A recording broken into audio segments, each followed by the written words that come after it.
Welcome back to another FPL deadline stream, this time out of Gameweek 28 after a triple upload yesterday. We have 2 hours and 20 minutes until the deadline, so plenty of opportunities to lock in our final squads. I've got Dubravka starting over Robert Sanchez, and the captaincy seems fairly, I'd say firmly in place on Erling Haaland, but I've made no transfers so far. I've only got one available move at my disposal, and I'm even considering taking a -4 hit. And some of the players I've sold in recent weeks, like O'Reilly and Wilson, are coming back into play here, and Virgil van Dijk to reinforce my defensive line at the expense of Jurriën Timber. So there could be a few modifications to my starting 11 from now until we hit that 6:30 p.m. UK deadline, and I'll be here every step of the way answering all your questions and also covering all the key topics, updated stats and predicted lineups, which will be very useful. Florian Wirtz is out. He will not play against West Ham, so I'll talk about my predicted Liverpool lineup there as well, and also, if possible, show you some updated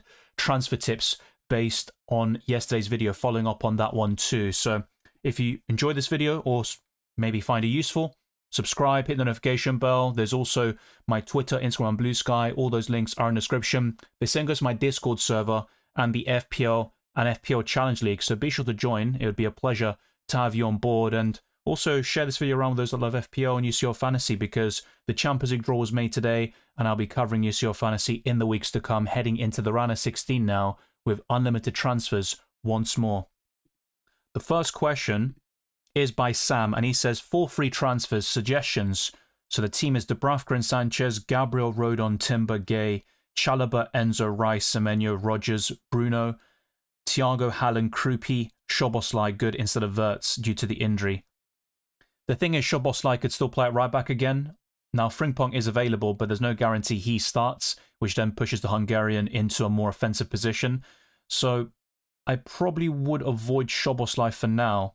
If you are looking for a sort of budget or mid-price midfielder, you could go for Harry Wilson. And I do regret selling him because timing is so important. If I just held off and bought Semenyo this week instead, it would have been a very simple move. Enzo Fernandez to Semenyo now instead of selling Wilson last week, which also cost me a few points in the process. But I think Wilson would do fairly well for you instead of Szoboszlai. The fact you've got 4 free transfers, though, gives you a bit more scope. So you could do Timber to Virgil van Dijk as well and really target Liverpool's upcoming fixtures. So I think probably Timber to Virgil van Dijk as well. Apart from that, I think you're good for the time being. So you don't need to use all 4 transfers at once. I'd use 2 of them and reinforce your defense and midfield. Another early Gameweek match says easy. Here it's 12 AM. Made an early transfer before I forget.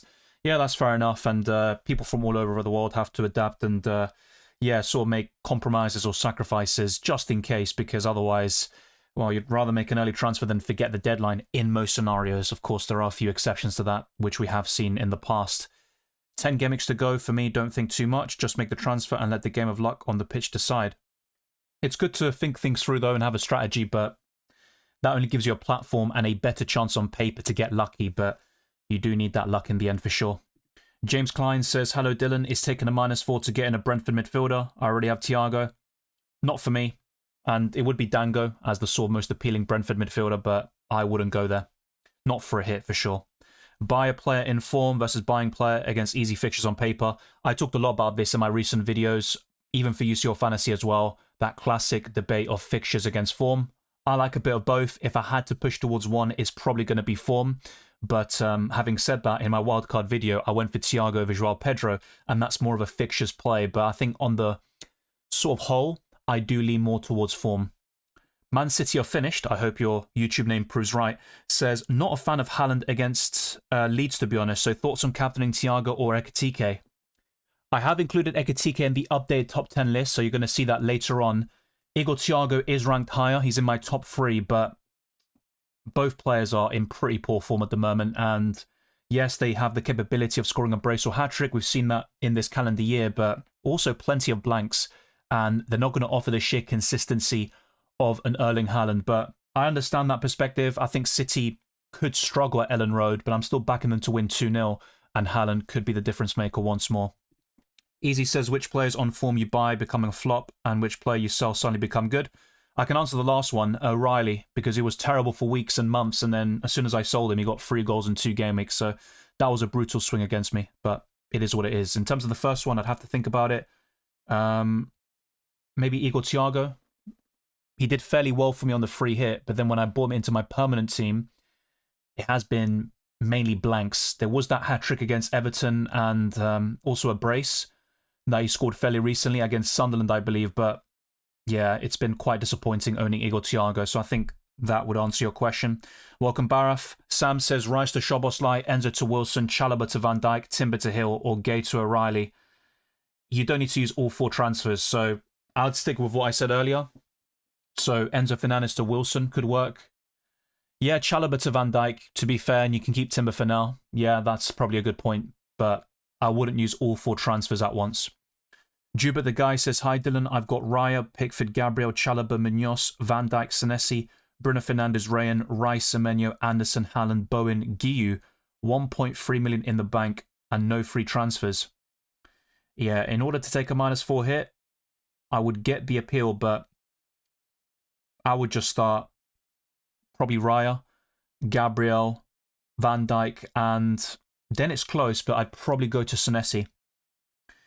There's no need to take a -4 hit this week, but in the future, I would look to sell Chalobah if possible.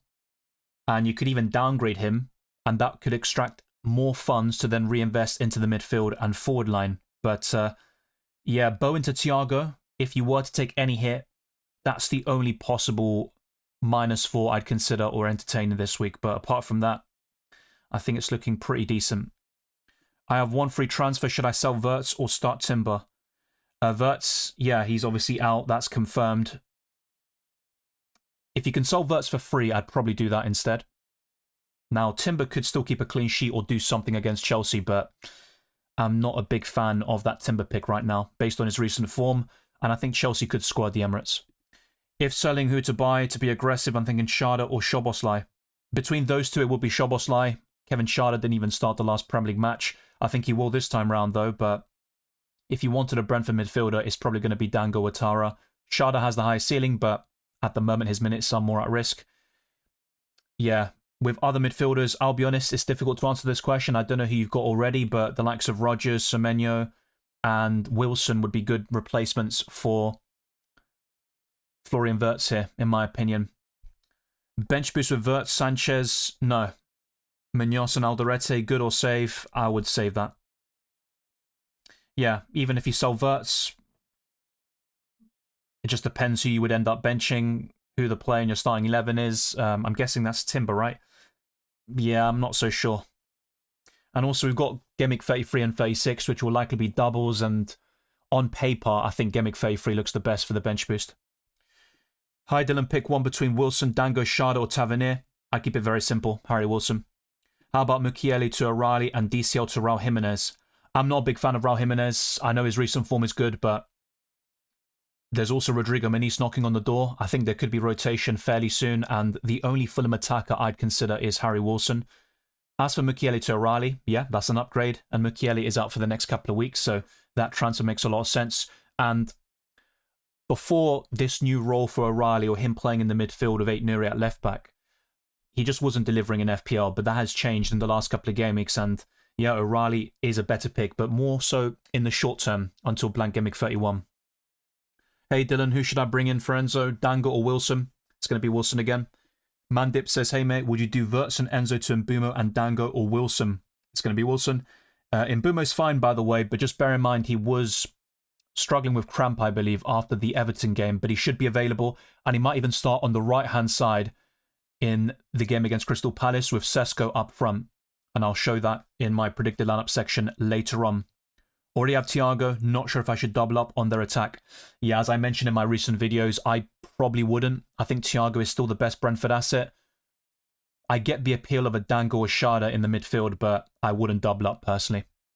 Hi, start 2, Dalot, Chow, Rice or Anderson from Nottingham Forest. I'd start Rice and Anderson personally. Now, I have gone for a 1-0 Man United win, so from that perspective, Dalot makes sense, and even Chow isn't too shabby against Everton, but yeah, difficult benching dilemma this week, but I would favour the midfielders here. Barra says, let's go Villa. They have been quite disappointing recently, though. The Fingun says, happy midnight. I posted my team on your Discord. Should I wildcard? Already have a -4. I'll have a look because I think that was posted just a few minutes ago. So, yeah. Let's see what you're saying here. Okay.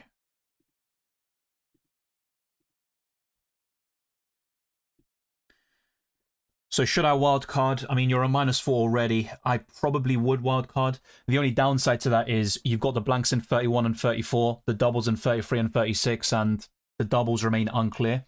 Blank Gameweek 31 is the only one we have clarity on at the moment, so that'd be my only concern. You might have to take hits later on in the season or sort of adapt your other chip strategy to maybe facilitate a successful wildcard in 28, but it can still be done, but that would be my only problem there. But Lacroix is available.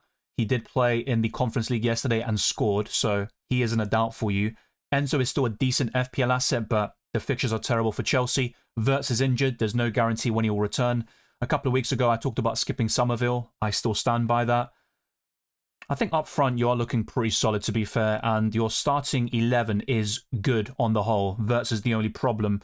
In order to sort of get by this week, a -8, so taking that additional hit and replacing Wirtz is plausible, but I'd probably wildcard because then you can make other possible changes where Gabriel and O'Reilly could stay. The same goes for Semenyo, Thiago and Haaland, Fernandes too, but I think the rest could be sold, to be fair. Dubravka as the backup is quite standard, but I'd probably consider 7 or 8 changes to your team, so I think the wildcard could certainly work for you. Okay. Yeah, and then I see Waiseng's question as well. Cherky to Anderson, Mukiele to O'Reilly, Chalobah to Van Dijk for a -4, or do the final move in future game weeks and start Timber instead? Yeah, that's exactly what I would do. So I'm just going to put that in the Discord server as well.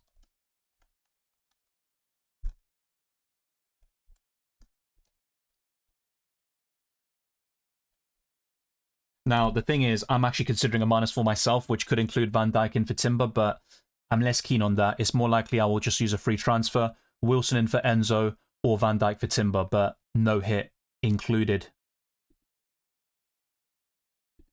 So then we have another one by Soy Sauce. What should I do? Free transfers and 1.3 million in the bank. Let me just get that out of there.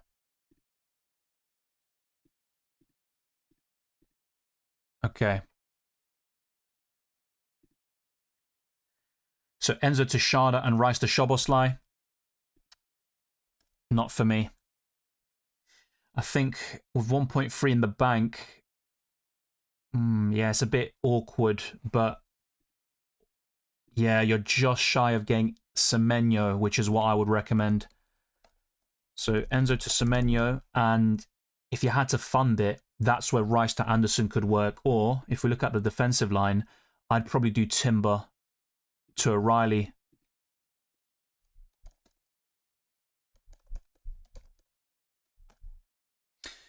Yeah, that is what I'm going to recommend there. So hopefully, yeah. Wasting as well, just in case on Discord, I'm going to reply there as well. I think I did, right? Yeah, I did. And Fingon. So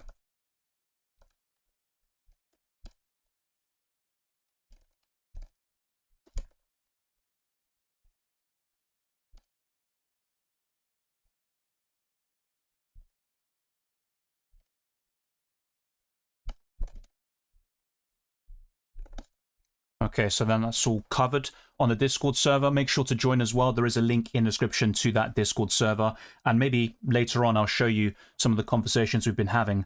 Start Krupi or Munoz. I'd start Krupi Jr. What do you think about the UCL draw? Arsenal got an easy way to the semis. Well, not necessarily. I mean, both Bodo Glint and Leverkusen beat Man City.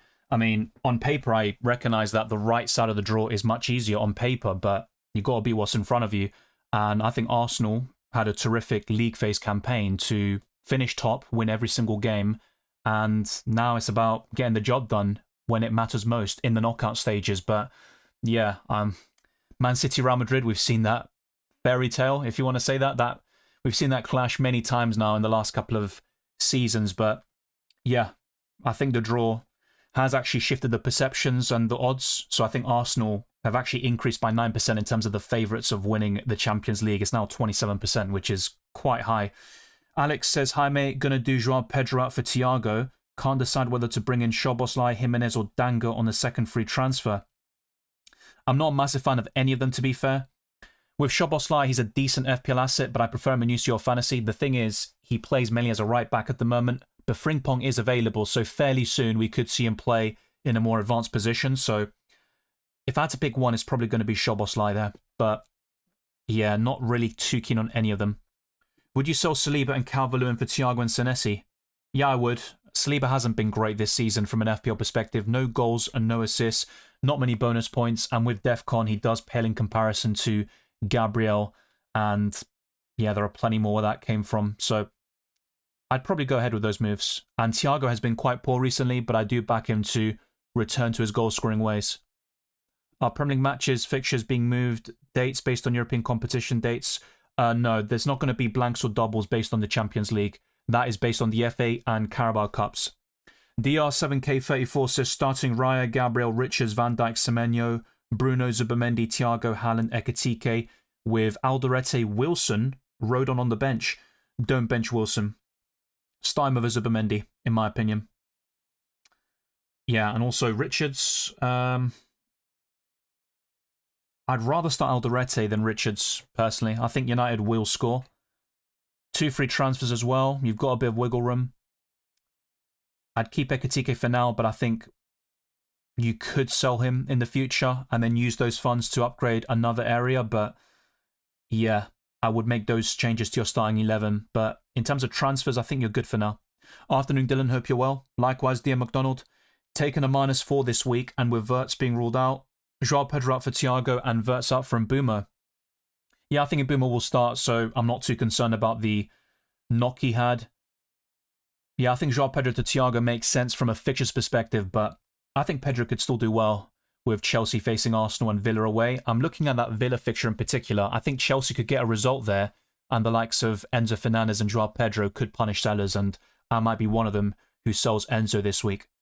Start Krupi or Munoz. As covered earlier, it'd be Krupi.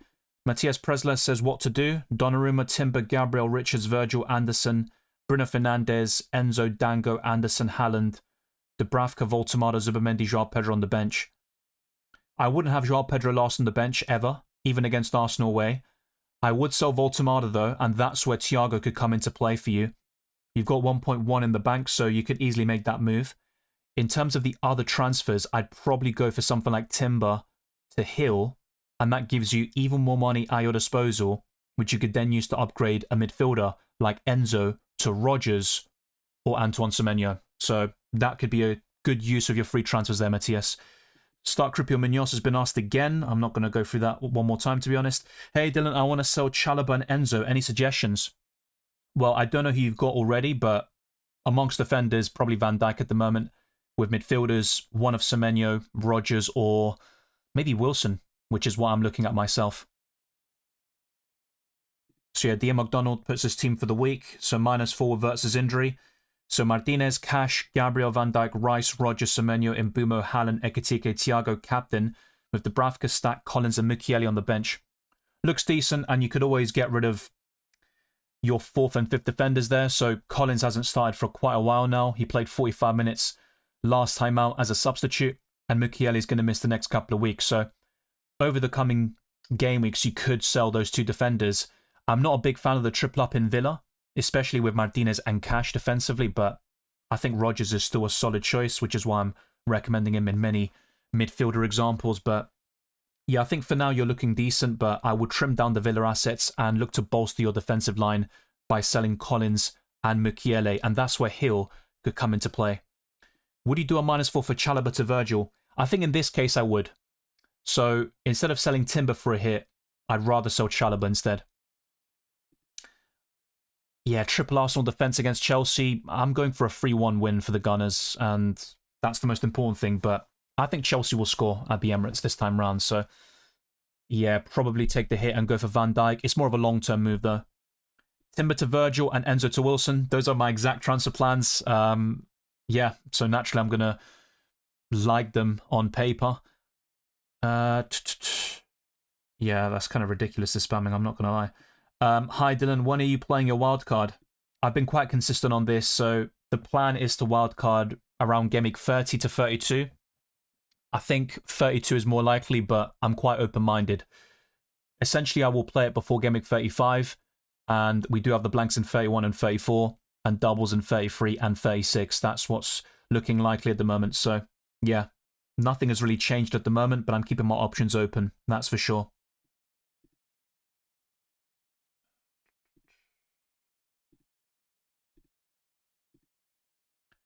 Start Rice or Joao Pedro?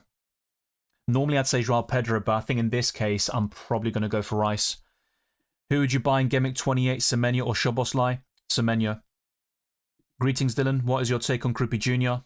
Just a third forward, eighth attacker who you can start on the odd occasion, but he's not someone you want to rely on week in, week out, and he could also be benched from time to time. So, yeah, I think with Krupi, I'm not that fussed about him. I'm not going to recommend him so much, but I think for a lot of structures, having 5 midfielders and then 2 forwards like Thiago and Haaland is what's going to be the new template moving forward. So that's why Krupi could be quite useful from that perspective, but not to start every single week. We should play all 4 chips soon, right? Well, like I said very consistently over the past couple of videos, my plan is to wildcard in 30 or 32, to free hit in 31. This could also be in 34, to be fair. That's interchangeable. The bench boost in 33 and triple captain in 36. So basically, yes, in the next 8 game weeks, I'm looking to use all of my chips, but they could be spread out. It doesn't have to be all one after the other, and you don't need to use all of them by Gameweek 34, for example. Hello, Hillen. Hello, Dylan. Hope you're doing well. I've got a bit of a benching dilemma. I'm thinking of starting either Palmer or Joao Pedro instead of Gay. Yeah, I would start one of those players. They've got a much higher ceiling than Mark Gay, and Leeds could score, to be fair, but I've gone for a 2-0 City win. It's kind of awkward, though, to bench both Palmer and Joao Pedro, irrespective of the team they're up against, who usually are quite solid defensively. Maybe not so much in recent weeks. Right now, I've got Gabriel, Hill, Rice, Krupi starting. Yeah, I would consider Palmer over Rice and Joao Pedro over Krupi, possibly, but you would need to back Chelsea to score a goal or two and maybe to get a result there at the Emirates. So it's a difficult situation. You've got squad depth, and that's the sort of beauty and curse of it. I'm chasing is Mbumo a Campsy option. Yes, he's ranked quite highly in my top 10 list. Arguably, Semenyo could be higher than him.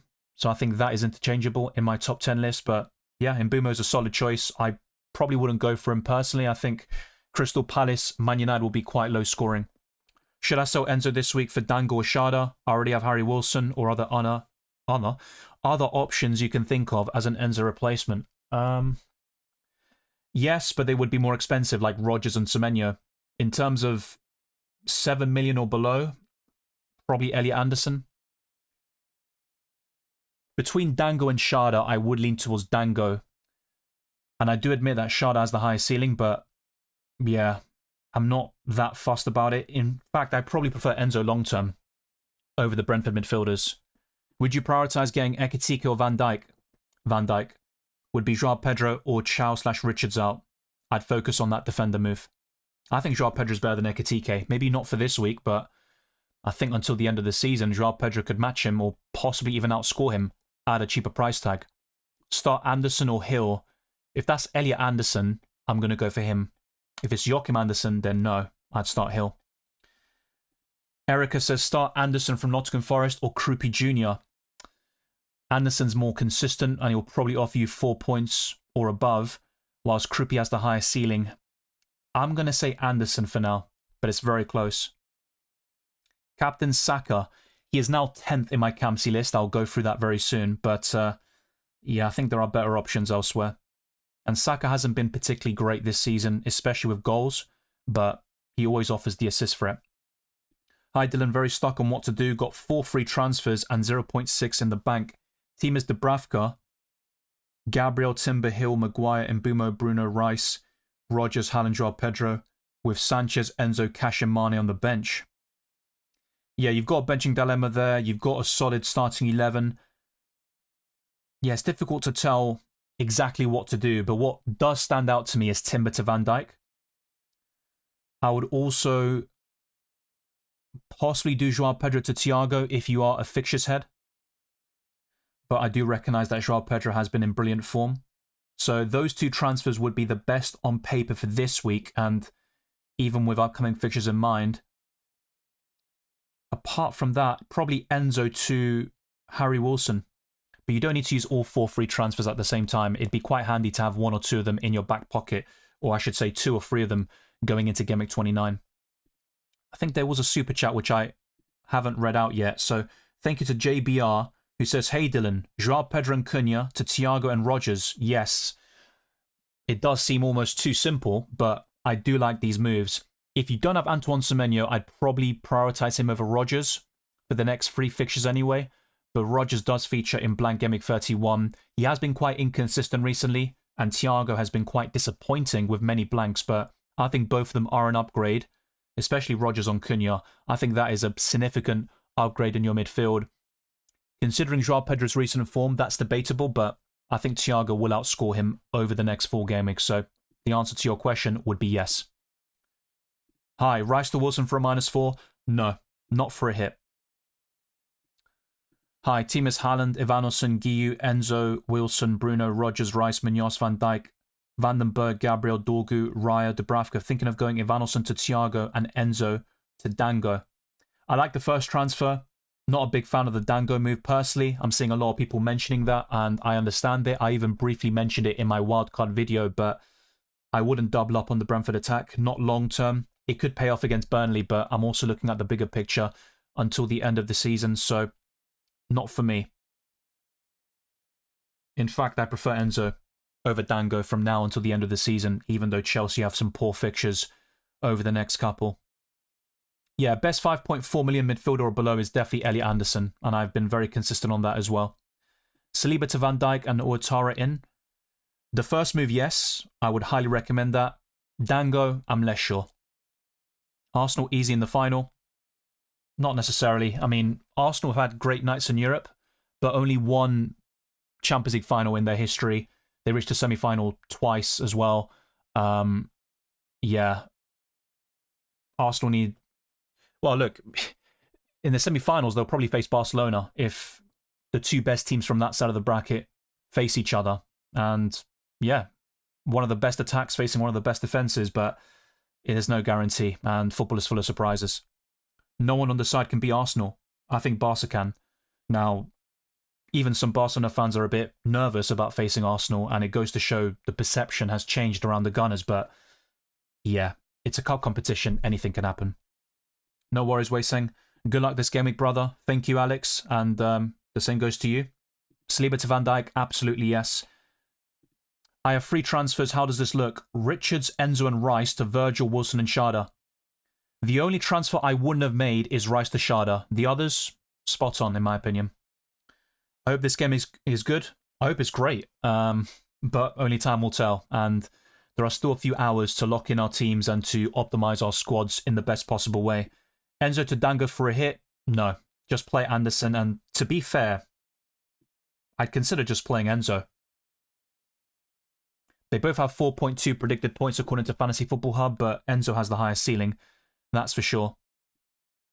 Well, Bodo knocked out Inter Milan, who reached the final last year.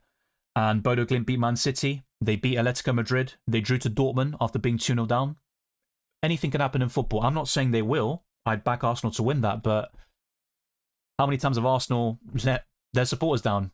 2-0 up against Wolves, who are far worse than Bodo Glimt, so you just never know what's going to happen. Already have Wilson, that's fair enough. Semenyo or Dango? Definitely Semenyo, 100%. Frank O'Brien says Alisson, Dubravka, Gabriel, Virgil, O'Reilly, Hill, Munoz, Rice, Bruno Fernandes, Semenyo, Enzo, Wilson, Thiago, Haaland, Joao Pedro, bench 4. Jesus. I would bench Dubravka, Munoz, probably Hill, and Enzo Fernandez. Yep, I've covered this quite a lot easy. So there should be 2 blank game weeks in 31 and 34, and 2 more doubles in 33 and 36. In terms of blank game week 31, 4 teams are blanking. We know those teams already. Arsenal, Man City, Wolves and Crystal Palace. And that double between City and Palace will be rescheduled most likely into 36, but we don't know the full picture about how many teams will double in 33 and 36, and conversely blank in 34. That remains to be seen, and it also depends on the FA Cup results. Speaking on form versus fixtures, Who would you replace Enzo with between Dango and Anderson? Elliot Anderson. What to do? Yeah, I covered that, Matthias Presler. Thank you very much. Let's go through some other ones. Should I sell Enzo this week for Dango or Shada? I'd say no. Don't get me wrong, Burnley away looks appealing. Brentford have great fixtures for the next 6 game weeks, but I'm not that big of a fan of Shada or Dango Ouattara. So Elliot Anderson would be a solid, consistent and dependable option as your 5th midfielder. Do you think Declan Rice might be a sell, or is he effectively just a hold until blank Gameweek 31, then sell at that point? I still like Declan Rice. I mean, in the reverse fixtures, he did very well against Chelsea. He got 11 points against Everton. And yeah, against Tottenham, he was quite disappointing. He also made a big mistake in the North London derby, but I think Rice is still a good FPL asset. But yeah, I'm open to selling him, don't get me wrong. I don't think you need to keep him. And with blank Gameweek 31 in mind, especially if you're not free hitting that week, I think selling Rice is definitely viable. But until the end of the season, I still rank him as one of the best midfielders in the game. Not for me. Szoboszlai could play right back again. This will probably change in 29 or 30 because Frimpong is available, but I don't think Frimpong will start against West Ham, and that's why I think Szoboszlai could be the right back again. An alternative would be Joe Gomez in that position, and then Szoboszlai in the midfield, but most predicted lineups I've seen have Jones, McAllister and Gravenberch in that position, with Szoboszlai in the defence. Start Hall or Tarkowski? I'd go for Lewis Hall. I think Newcastle have a better chance of a clean sheet and of winning the game. Oogie Boogie says, hey Dylan, bro, what was that UCL draw? Dream bracket. Look, I get the excitement and a lot of rival fans are nervous it seems, but I'm not really seeing it the same way because Barca in the semi-final is still tough and Arsenal aren't guaranteed to win against Leverkusen and Bodo Glimt. I'm not going to deny they're the massive favourites to win both of them, and if they lose, it could be considered a failure, but football is full of surprises and we could see plenty of upsets. It always happens every single season, and Arsenal are the overwhelming favourites to win the Champions League, which I don't quite get, to be honest, but yeah, it's all about winning that first one and then building that reputation and pedigree in Europe. 5 free transfers: Timber, Palmer, Enzo, Mane, Krupi out, Van Dijk, Elliot Anderson, Dango, Ekitike, Thiago in. I like all the players you're bringing in except Dango Ouattara. You don't need to use all 5 free transfers, mate. That's the way I would look at it. But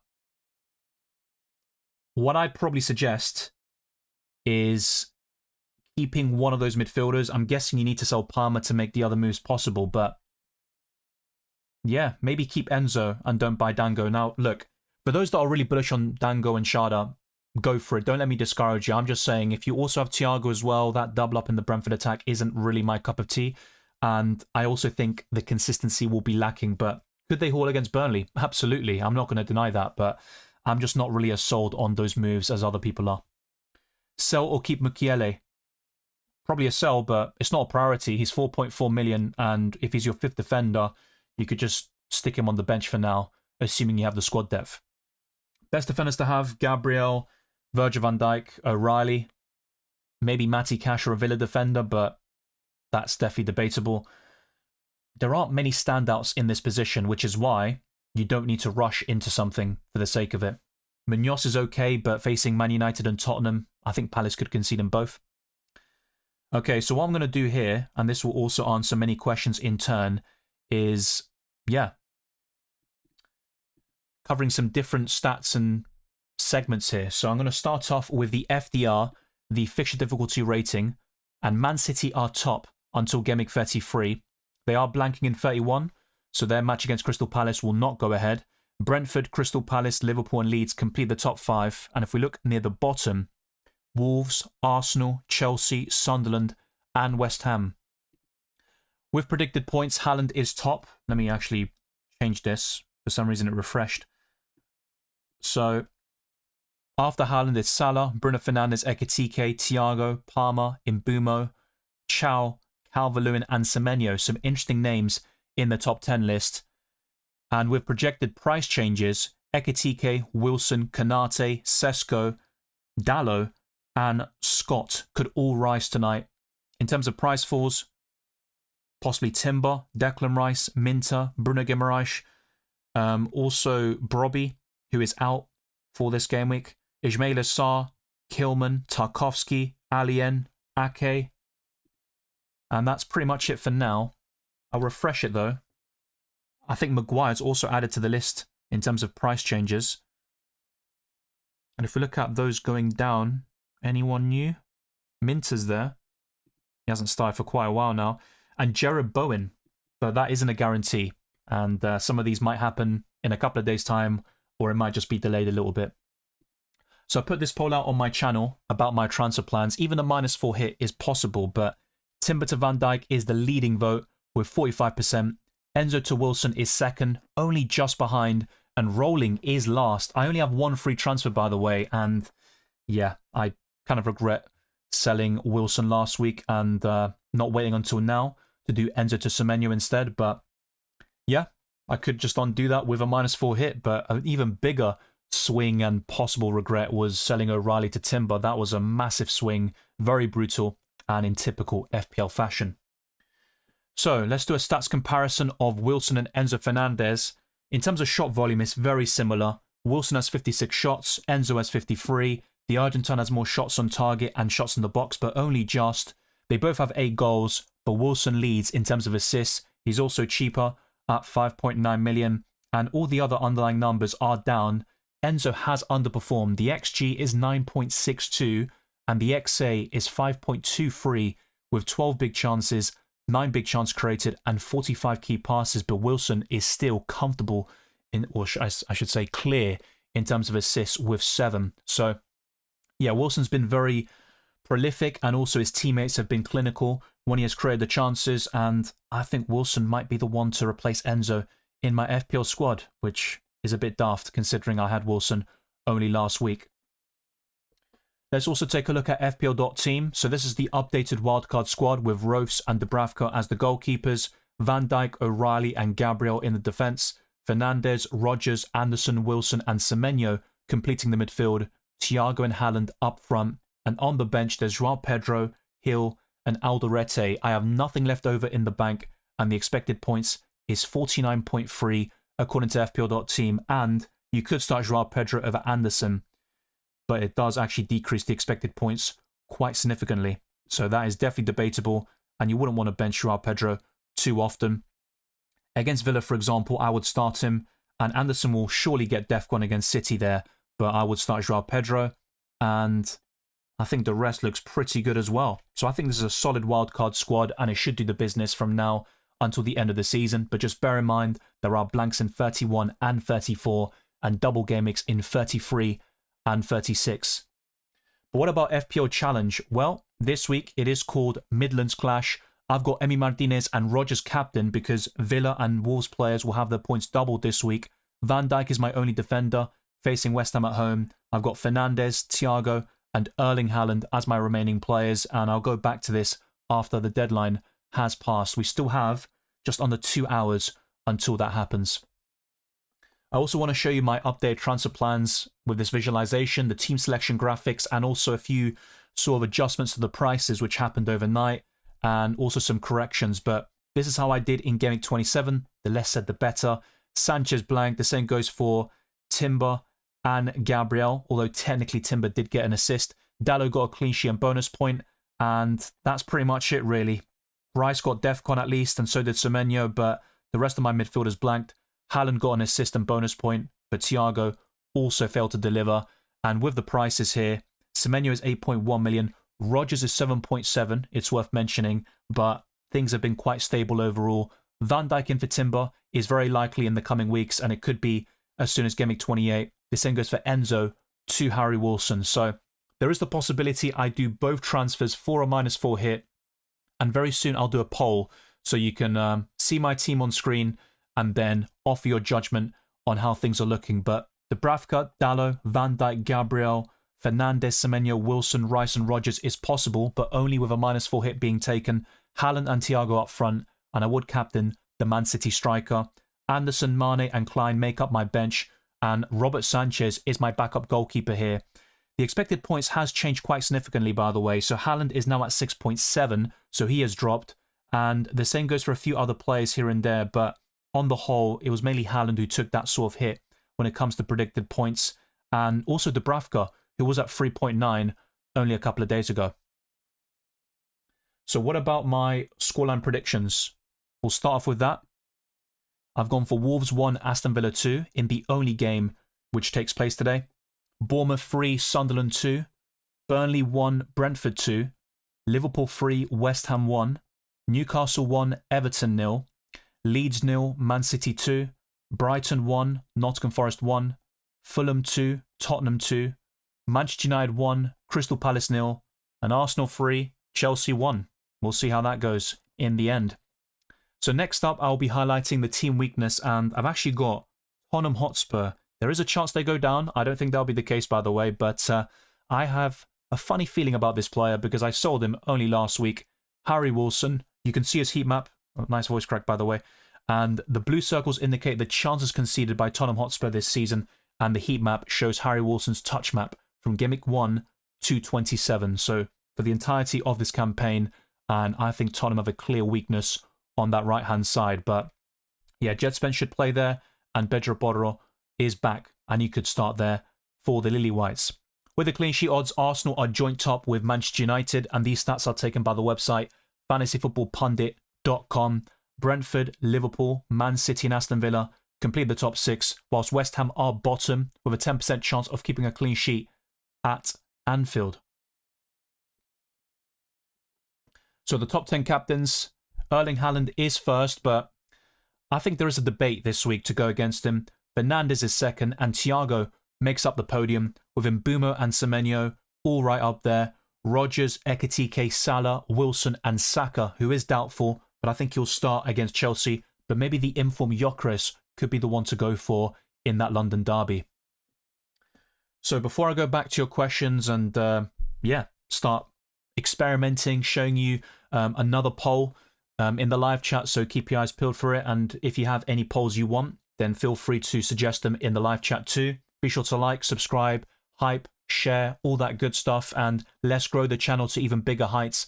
39,000 isn't too far away, and we're going to keep pushing towards that milestone over the coming weeks and months, and the same goes for 40k on YouTube. But these are the predicted lineups, and I'll start off with the league leaders: David Raya, Timber, Saliba, Gabriel and Piero Hincapié, Zubimendi, Eze and Declan Rice. But it's worth noting that several predicted lineups do have Martin Odegaard starting over Eze, Saka, Trossard and Victor Gyökeres up front. I think Trossard went down in price overnight to 6.7 million. Arsenal face Chelsea, Brighton and Everton, so 2 home fixtures there, but they also blank in Gameweek 31. In terms of the number you see on the top right-hand corner, those are my correct scoreline predictions. So for Villa, I've got 259, and the highest possible is 297. It's worth mentioning for Arsenal and Wolves, their numbers will be higher because they had the double game week and they've played an extra game compared to the entire division. Emi Martinez would be the goalkeeper for Aston Villa. Cash, Konsa, Mings and Maatsen, Onana and Douglas Luiz. I'm a bit unsure about the wingers, but I've gone for Sancho and Buendia, with Rodgers just behind Ollie Watkins. Next up is Bournemouth, and they've got some good fixtures coming up, including Sunderland at home and Burnley away, with Petrovic, Jimenez, Hill, Senesi and Truffert, Scott and Adams in the midfield, Rayan, Krupi Jr., Adley and Evanilson up front. Cook will be out for the next couple of weeks. With Brentford, Coyote remains doubtful, but I think Hickey is an even bigger problem. So at right back, whilst we could see something a little bit different, I've gone for Coyote there in the starting 11 with Kelleher, who went up in price to 4.7 million a couple of days ago, with Aja, Vandenberg and Henry, Yarmolenko and Janelt in the midfield. I've gone for Dango and Schade on the wings, but we could see Lewis Potter start once more, and I've opted for Jensen just behind Igor Thiago, who's been brilliant all season, but a bit lackluster in recent game weeks. Another possibility is for Henderson to start in the midfield, but I've gone for this side from Keith Andrews. With Brighton, Verbruggen, Vifa, Van Heck, Dunk and Kadioglu, a midfield free of Belieber, Hinshelwood and Gross, and also Gomez on the right, Mitoma on the left, and Danny Welbeck up front. With Burnley, it was actually 11 out of 11 correct last time out, so Dubravka, Laurent, Worrell and Estev, Walker, Ogochukwu, Hannibal, Miebri and Humphreys, with Edwards, Anthony and Fleming, who scored a last gasp equaliser against Chelsea. Speaking of which, this is my Blues starting 11 against Arsenal, with Sanchez, James, Tosin Adarabioyo and Chalobah, Gusto, Andre Santos Caicedo, Palmer, Enzo, Pedro Neto and Joao Pedro. Moving on to Crystal Palace, who went through to the next round of the Conference League. Henderson, Richards, Lacroix and Canva, Wharton and Hughes, Munoz and Mitchell, Sarr, Guesson and Strand-Larsen. I should, by the way, update that. Man United is not an easy fixture, by the way. It is classed as red now on the FDR, so I will change that when I do go through these one more time without the commentary, just showing you the graphics once more. With Everton, Pickford, O'Brien, Tarkovsky, Branthwaite and Mikolenko is likely, but we could see Branthwaite on the left and Keane start in central defence, with Idrissa Gana Gay and Garner in the midfield, in Dye, Dewsbury Hall, Tyreek George and Barry up front. And it's worth mentioning that O'Brien is back from suspension. With Fulham, we could see Samuel Chukwueze start on the left. He is available now, but Kevin is out. But Leno, Tete, Anderson, Bassi and Sessegnon is likely, with Sandenberg and Iwobi in the midfield, Wilson, Smith-Rowe, and I've gone for Oscar Bob to start for the first time in a Fulham shirt, and Raul Jimenez, who is showing decent form, leading the line. With Leeds United, Darlow, Bogle, Rodon, Bjol, Strauch and Goodmanson is also probable, and that would mean James Justin could miss out, with Stack, Ampadu, Gruev and Aronson in the midfield, and Calvert-Lewin as the lone striker. The Premier League champions Liverpool would go for Alisson, Szoboszlai, Konate, Van Dijk and Kerkez, Gravenberch and McAllister, Salah, Jones, Gakpo and Hugo Ekitike. With Manchester City, they also blank in 31, just like Crystal Palace, Arsenal and Wolves, and they could go for Donnarumma, Mateus Nunes, Ruben Dias Gay, Anait Nuri, Rodri, Cherki, Bernardo Silva, O'Reilly, Semenyo and Erling Haaland up front. With Manchester United, I expect one key change, which means Benjamin Sesko, who's been in great form recently, could start up front, and that would mean Amad Diallo misses out. I think Mbeumo will start on the right and Cunha on the left. The rest of the team comprised of Lamens, Dallo, Maguire and Yoro, who replaces the injured Lisandro Martinez, Shaw, Casemiro, Mainu and Bruno Fernandes at 9.9 million. With Newcastle United, Nick Pope, Trippier, Chow, Byrne, Hall, Tonali, Joelinton, Elanga, Voltemada, Barnes and Gordon is my best attempt at a predicted 11, but there are so many possible changes here. Maybe Jacob Ramsey, who is in contention to play against Everton at home. There's also Willock and maybe Jacob Murphy on the right instead of Anthony Elanga. Next up is Nottingham Forest, who lost against Fenerbahce on the night, but they went through to the next round of the Europa League with Ortega Moreno, Aina, Milenkovic, Murillo and Williams, Sangari and Elliot Anderson, who is one of my favourite budget picks in the midfield, Hutchinson and Hudson-Odoi on the wings, and Gibbs-White behind Igor Jesus. With Tottenham Hotspur, I think they could change formation slightly and go for a free... actually, am I stupid? I think I am stupid. Yes, I am, because that's 12 players. I mean, Tottenham might need 12 players, so I will change that, by the way. So I would get rid of Basuma and put Xavi Simons, column 1 in Solanke. It's funny how I didn't think about this before going live, but there you go. I am not a robot, I promise. This is not a recording. Vicario, Paulinho, Danso, Van der Ven, Pedro Porro and Spence as the wing-backs. I think Gallagher and Sarr would be the likely central midfield partnership, but maybe Basuma would take the place of Pape Sarr, to be fair. Let me know your thoughts in the live chat too. But I think they could opt for a two-striker formation, so both Kolomwani and Solanke start up front, and there's also the possibility that Richarlison gets the nod, but I think a shift to a front two would be in the best interests of Tottenham Hotspur. So I'll get back to this very soon and update this, but I think it's between Basuma or Pape Sarr to make way. For the final couple of teams here, we've got Sunderland, and it's worth mentioning that both Mukiele and Brobbey are out for the next couple of weeks. So I've gone for Roves, Gertruida, Ballard, Alderete and Hume, Xhaka and Siddiqui in the midfield, Angulo, Lefay, Diarra and Isidore, who would return to the starting 11. With West Ham, it has been quite stable in recent weeks with Hermansen, Wan-Bissaka, Mavropanos, Disasi, Diouf, Fernandez, Megassa, Bowen, Soucek, Somerville and Dati Castellanos. And finally, we have Wolves with another back three, similar to Tottenham Hotspur, with Jose Sarr, Mosquera, Santiago Bueno and Totti Gomez, who would replace the suspended Krejci, Chichawa and Hugo Bueno as the wing-backs, Bellegarde and Andre in central midfield, and a front three of Armstrong, Mane and Tolu. So that's what I've gone for. and the predicted lineups will be referred to later on. I'll just make that change.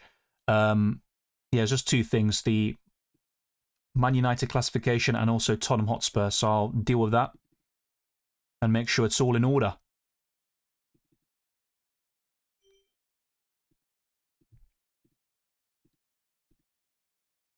Okay.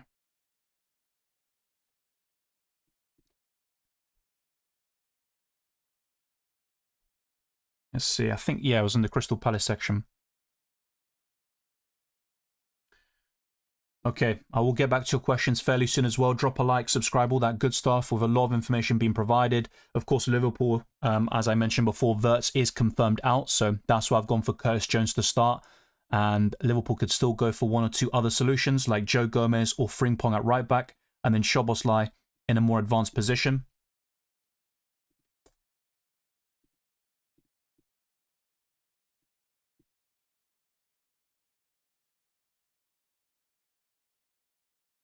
Okay, that looks pretty decent.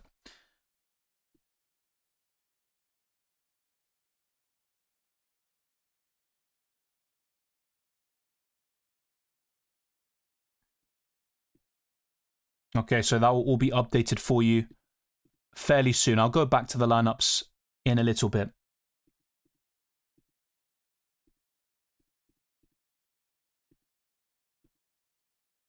Okay, so what I'm going to do now is go to the transfer section of the FPL website and sort of play around with this a little bit. So Timber to Van Dijk is on the cards, which you saw in my team selection video and in those graphics earlier.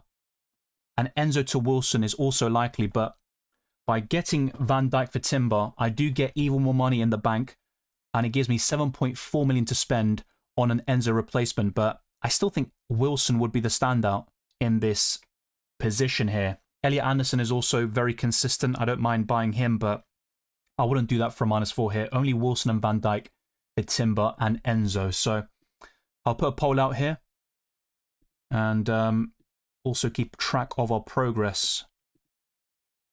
So let's get this stream to over 100 likes to begin with and then push on from there. Thanks to those that have done so already. It is greatly appreciated. Yeah, Wirtz is confirmed out. Exactly that. But would you keep Gyökeres if you had him? Yes, I would, Aranya. Okay, so let's do this poll and see what you lot think.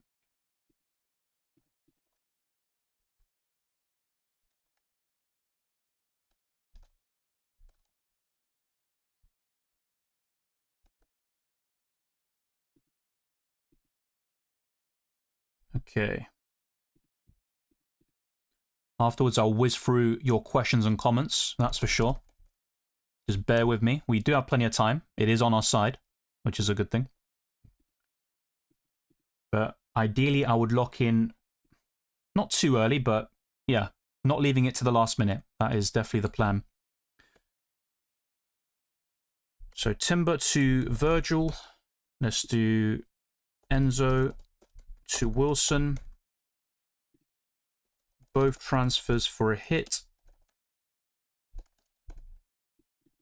Yeah, we're going to do that.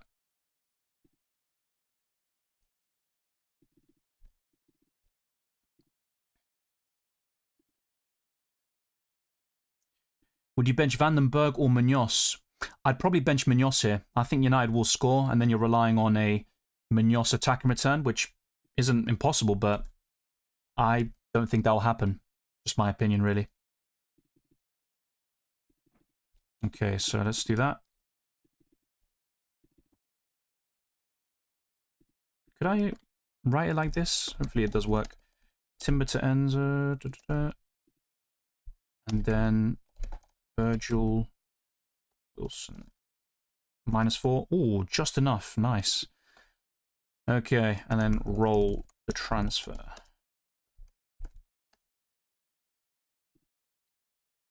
Okay, so that does seem pretty accurate there. All right, so there you go. That's my poll. I'll leave it running for a while, and afterwards I'm very open to having polls that you have formed, so you can ask your questions to the community. Welcome to Ian Parks. Good to see you. Free transfer, not free hit. Says Sound Sleep. Timber to Van Dijk or wait till next week for a free hit? I'm not going to lie, when you said this part, I thought I made a mistake in the poll, so I double-checked that. I wouldn't take a -4 hit, I think, even though there is a small chance I end up doing that myself, but in an ideal world, I think just start Timber. Yeah, I'd say wait until next week and do it for free. Arsenal are actually above Liverpool in terms of the clean sheet odds this week, despite facing Chelsea at home. Enzo to Semenyo, Wilson or Dango? Semenyo. And I would rank Wilson higher than Dango as well. Let's see if I can adjust that. Okay. Let's go for some quick fire ones. Play Konsa or Saliba. I have Gabriel. I'd play Konsa. Yeah, at times I agree with saying I think Arsenal do have a mentality issue. I think sometimes they get too complacent because if you see a lot of their recent games, like over the past month where they've dropped points and they've had the opportunity to sort of bury the title race, the pressure hasn't really been on. The Tottenham game, for example, that's an example of the pressure really being on. It's a North London derby, hostile atmosphere. The entire stadium, or most of the stadium, are rooting for Arsenal to lose, and you've got all the rival fans sort of waiting for Arsenal to collapse, and then they put out that result and performance. But then against Wolves and Brentford, when people sort of expect Arsenal to win, they drop points from winning positions. So, yeah, I think complacency is a big factor, and it's hard to maintain that high level all season, but I just think Arsenal sometimes are too conservative and pragmatic, and they need to let the handle loose and, yeah, just release the brakes a little bit. Lads, buy Sesko, you won't regret it. I'm not sure about that one, but he has been in brilliant form, I will admit that for sure. I have 3 transfers, how does this look? Yeah, as I mentioned to you before, I did cover your question earlier. Richardson, Enzo to Virgin Wilson look brilliant. I don't like Sharda in for Rice. I think that's a downgrade personally. If City get eliminated by Real Madrid and Newcastle, City versus Palace could be reinstated to Gameweek 31.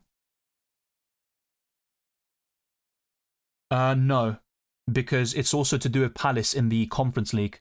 The reason why, for example, they couldn't reschedule that game to 26, for example, and 31 is because of the Conference League. So, yeah, that wouldn't be the case. It's a good idea, but yeah, we also forget that Palace are in a European competition as well.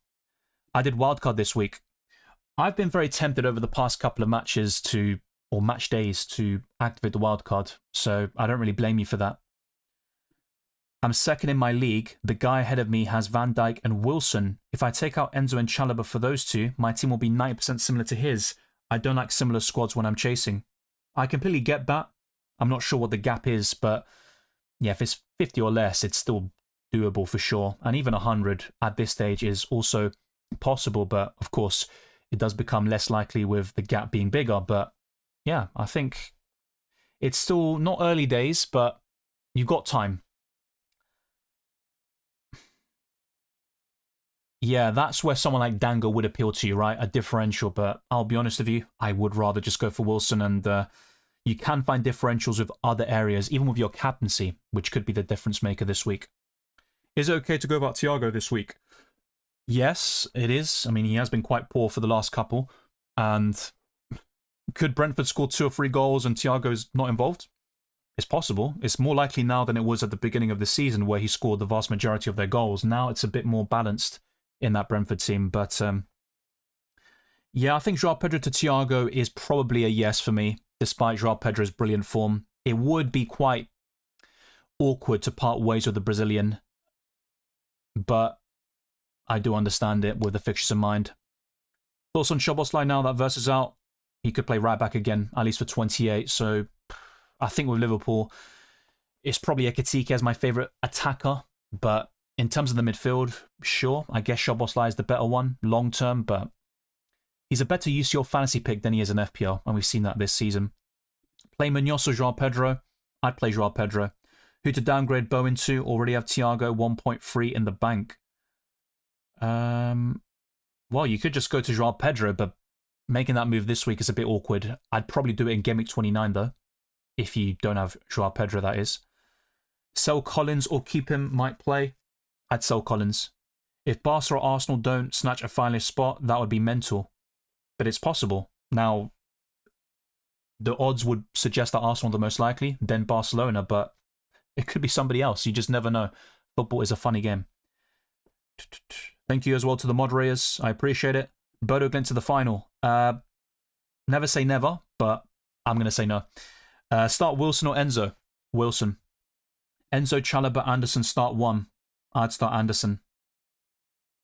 Assuming that's Elliot Anderson. But yeah. Wildcard this week, 0.9 in the bank. What do you think? Yeah, so it's a good wildcard squad, but what I would change is probably your defense and goalkeeper. So Alisson is injury prone for a goalkeeper. I get it. Liverpool have great fixtures, but I think Van Dijk is enough coverage. Now, there's also that debate that Van Dijk is template in order to sort of gain and sort of back that Liverpool clean sheet and their fixtures, you double up on their defence, which is fair enough, but I'm unsure about the Alisson pick and also James Justin. Yeah, Hill was good. I think Nico, Virgil, Gabriel, absolutely fine. I also like every other pick you've got in there, but I think James Justin is a no for me, and I'd probably sell Alisson Becker. The rest, though, is well thought out for sure. Dylan, I'm wildcarding Kelleher, Gabriel, Riley, Van Dijk, Rayan, Dango, Mbumo, Bruno, Wilson, Thiago, Haaland, Ekitike, with Dubravka, Hill, Mitchell, Wilson. I wouldn't have Wilson last on the bench. I'd start him, actually. And I'm not a big fan of Dango, to be fair. With midfielders, I would recommend Semenyo instead of Mbumo, as one example. And maybe Elliot Anderson over Rayan. But yeah, I still like those picks individually. Do you think Arsenal will sign Alvarez in the summer? No, I don't think Arsenal will sign him. He's the one player I like after Messi. I don't want him to start spoiling Arsenal. Hope it doesn't happen. Well, I'd love it as an Argentinian and Arsenal fan, but yeah, I just don't think it will. Replacement for Wirtz, have Rice, Semenyo, Palmer and Dewsbury Hall. I think Rodgers is a template but solid option to replace him, if not Wilson, and that gives you plenty of money in the bank. Arsenal clean sheet, please. I beg of them. I'd love that, even though it's not particularly good for my FPL team, especially if I sell Timber. Yeah, maybe if I keep Timber and start him, it would be good, but yeah, I'm not so sure. Start Anderson or Krupi. As I mentioned before, Anderson. Who would you consider on free hit? Yeah, on a free hit, that's where Dango could be quite appealing, or Kevin Schade. So 2 or 3 Brentford players. I'd probably say 2. I still think Burnley could sneak a surprise or 2 there. But yeah, I'd triple up on City, Haaland, Semenyo, and probably O'Reilly. Maybe 1 or 2 Arsenal players. Maybe Saka could be a nice differential, at least for this week. So that's what I'd sort of consider. Ekitike, having that Liverpool attack, and Virgil van Dijk. So those players would form part of the foundations of the free hit this week. Hi mate, hope you're well. What do you think about non-Haaland teams? Do you have a good wildcard idea for this? Well, to be fair, in many of my wildcard videos this season, I haven't really shown a non-Haaland team because the alternative premiums haven't really delivered or stepped up to give us that alternative. But yeah, it could work. And it's probably worth going back to FPL.team a little bit. So let's go to that website. This is my Haaland wildcard squad. Let's build one without him. So I've got nothing left over in the bank, but by selling Haaland, that will not become an issue anymore. In terms of the third forward, I mean, Ekitike, I guess, if you want a genuine option. Then captaincy would probably shift towards Bruno Fernandes, maybe Thiago, as some people are saying. Okay, and then 5.6 in the bank. That's where, and to be fair, I like Anderson. This might not even be a good move for this week and the next, but you can bring in Palmer in the midfield. I mean, that's very basic, but that's one way of doing it. The thing is, you would have benching dilemmas every week, essentially. I mean, in this scenario, you've got Joao Pedro on the bench. Yes, I'm not entirely sure about this. I'd probably want to start these Chelsea midfielders and attackers, and the same goes for Enzo against Villa. But then who do you bench from these players becomes very difficult. But that's just one idea for you. If you want a non-Haaland team and then sort of back another premium like Cole Palmer. But you don't need to spend all the money. You can go for cheaper options and alternatives like Elliot Anderson as well and keep some money in the bank for future moves as well. But yeah, I'm open to changing this up a little bit because I think there is room for improvement. But Yeah, I think it's a bit of a weird landscape in FPL this season where I think in years gone by we've had more options to challenge the sort of main Campsy contender. But I don't think that's the case this season. When Haaland has had his dry patches and rough spells, we haven't had that sort of one player we can rely on to just sort of have the armband every single week on that option, which might be a good thing for the game, but it does make the Campsy a bit more difficult to nail on at this stage of the season. Okay, so back to my FPL squad, and we'll see what the poll results are. But just to reiterate, my team is Dubravka, Dalot, Timber, Gabriel, Bruno Fernandes, Rogers, Enzo, Rice, Semenyo, Thiago, and Haaland, who is currently my captain. Sanchez, Anderson, Mane, and Klein are on my bench. I've only got one free transfer, but I'm open to taking a -4 hit. And that is the leading vote at the moment. Timber and Enzo to Virgil and Wilson for a -4. In second is just Enzo to Wilson. And in third is Timber to Van Dijk. In last place is Roll the Transfer. So a lot of you are suggesting making some moves to bolster my 15-man squad. But yeah, I think Virgil and Wilson, it does look appealing.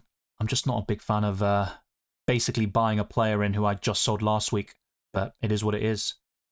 Wei-Sing says, I think we could be in this semi if we beat PSG. Well, it's possible. I personally don't think that'll be the case, though. I just don't see Chelsea going to the final, or probably not the semi-final either. But football is full of surprises. Krupi Jr. or Strand Larsen for this game week? Krupi Jr. Not really easy. You can't really just base an entire fan base off people online. And I'm sure a lot of people will still be quite sensible and cautious, knowing Arsenal's, I think difficulty sometimes in being the favourites or dealing with that sort of pressure or being complacent, which I think has been a big issue this season. So Chalobah, Enzo and Joao Pedro for Van Dijk, Rodgers and Thiago. I get that. I still think keeping one Chelsea attacker would have been a viable option as well, but you brought in some good players there, so I don't really have any problems. I hope Arsenal can win something for their fans, though I don't like some of their fans. Yeah, I hear that a lot. People like the club, but not the fans. Yeah, it's just difficult to really judge an entire fan base or club based on what you see online, because that doesn't really tell reality, in my opinion. Start Munoz or Joao Pedro. Joao Pedro. Hey Dylan, hope you're well. Likewise, Harrison James. Start Gabriel or Joao? Joachim Anderson. I'd still go for Gabriel, but I get it. Diversifying your defense and hedging your bets is sensible, but I'd go for Gabriel. Would start Joao Pedro and bench Dango if I don't start Gabriel. Cheers. I think in this case, go all in on Arsenal and start Dango over Joao Pedro, but it won't be very often that I recommend benching the Brazilian. Munoz, Keane or Alderete to start one this game week. Yeah, I think from those three players, it's probably going to be... I think I'd go for Alderete. The thing is, I've gone for 3-2 in that game. For Man United Palace, I've gone for 1-0 to Man United. Difficult. I'm not a big fan of those options in 28. Also, what's your thoughts on wildcard 31? I'm not sure about wildcarding in 31 because Arsenal and City will be two of the teams blanking. And you might want some of their players from 32 onwards. And in the case of City, for example, they could double in 36. So, yeah, I think wildcarding in that specific game week is a bit of a problem there, and that's why I've talked about wildcarding in 32, which is my current plan, and possibly free hitting in 31 instead, bench boosting in 33 just a week after wildcarding, and then triple captaining in 36, which could be on Haaland against Palace and Brentford at home if that turns out to be the double. So that's my sort of 2 cents on it. I have Joao Pedro. Do I bring on Thiago or I let Krupi be in the starting lineup? I'll be taking a -4 hit if I transfer in Thiago for Joao Pedro, who's valued at 7.4 million. Yeah, that's all worth considering, but I think in this scenario, I'd probably just start Krupi. Rice or Joao Pedro to start? I've said this before, I'd start Rice. Start Munoz or Joao Pedro? Joao Pedro. Hey Dylan, would you start Pickford or Dubravka? It's a close one, but I'd probably go for Pickford. Got triple Chelsea with Mukiele and Vert's injured. Only one free transfer to cover. Would you free hit? I'd rather save the free hit for a blank game week. I get your situation, but Some of your Chelsea, for example, could be, what, Palmer or João Pedro? They're not bad options even against Arsenal this week. So, yeah. Consider taking a hit. I'm not sure how many. Yeah, you got one free transfer. Yeah, -4 to get rid of 2 of them. So sell Verts and then one of your Chelsea assets, preferably your defender. You do have Mukiele as well, which is an issue, but yeah, good question. I wouldn't completely discount it, but I'd rather save the free hit for a blank or double if possible. What do you think of upgrading Szoboszlai to Salah and downgrading Haaland for Guiu? I wouldn't do that. No worries there, Alex, and yeah, we can talk on Discord as well, but I just don't think it's worth selling Haaland for Guiu and then doing Szoboszlai to Salah. No, I'd rather have the Szoboszlai-Haaland duo. Start 1, Van Heck, Anderson, Rice, Enzo. I'd start Declan Rice.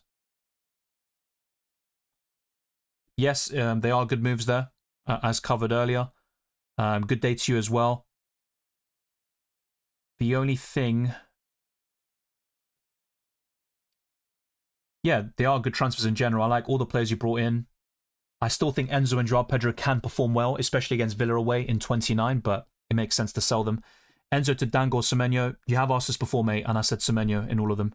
What player last season that you buy is disappointing this season when you first buy the player? Chris Wood, early in the season. Hi, Dylan. Play Mane or Anderson. Elliot Anderson. Captain Salah or Bruno Fernandes. And you saw my top 10 list. Bruno was second. Salah was like 8th. Also start Senesi or Ranelson. Senesi. Should I buy Semenyo or Wilson until 30? Semenyo.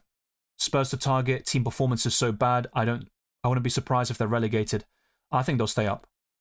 Is Sanchez to Keller a good transfer? I've played my wild card.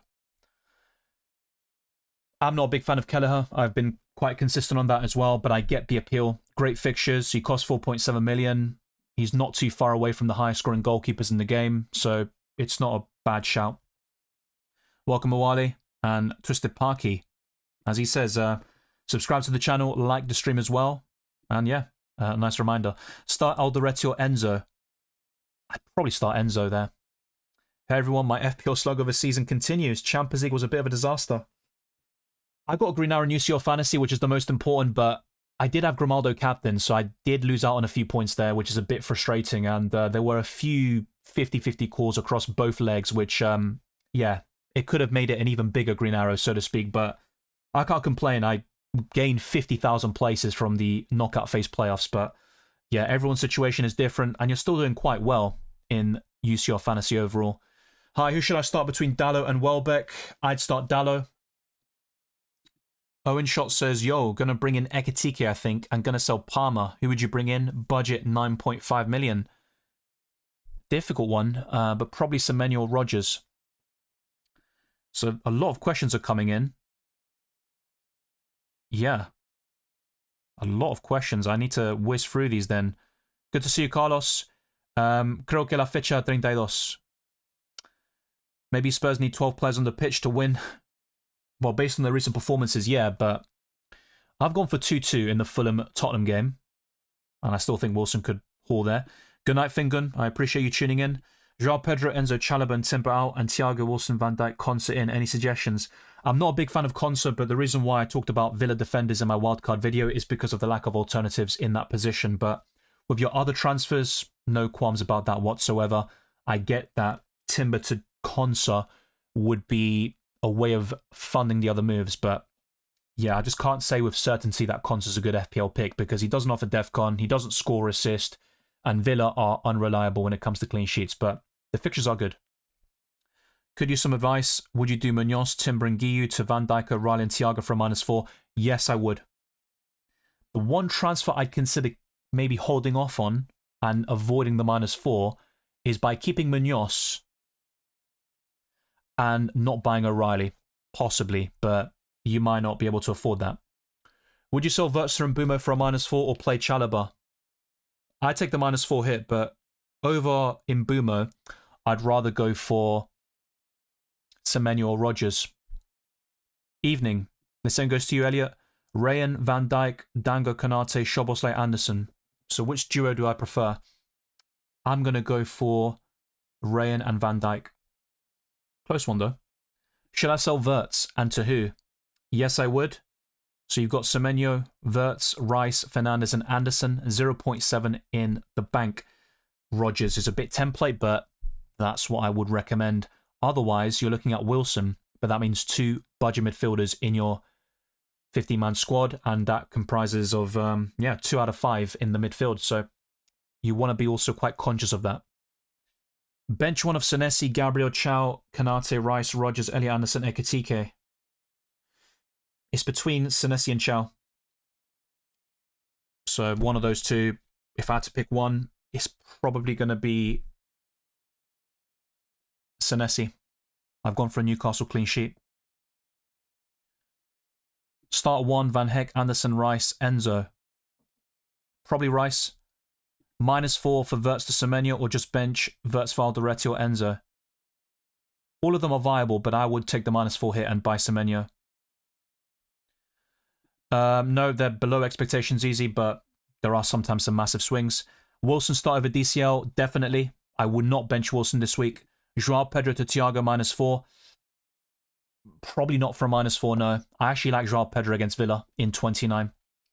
Hello, Wirtz for a -4. Yes, Semenyo, Rodgers would be my 2 recommendations. Thank you, Soundsleep. Hey Dylan, should I keep Palmer? I have 1 free transfer, so is downgrading him to Wilson worth it if I'm not using the funds this game week? I'd probably just hold off a little bit. I do prefer Wilson this week, but Palmer still has penalties, and he could walk away from the Emirates with a return.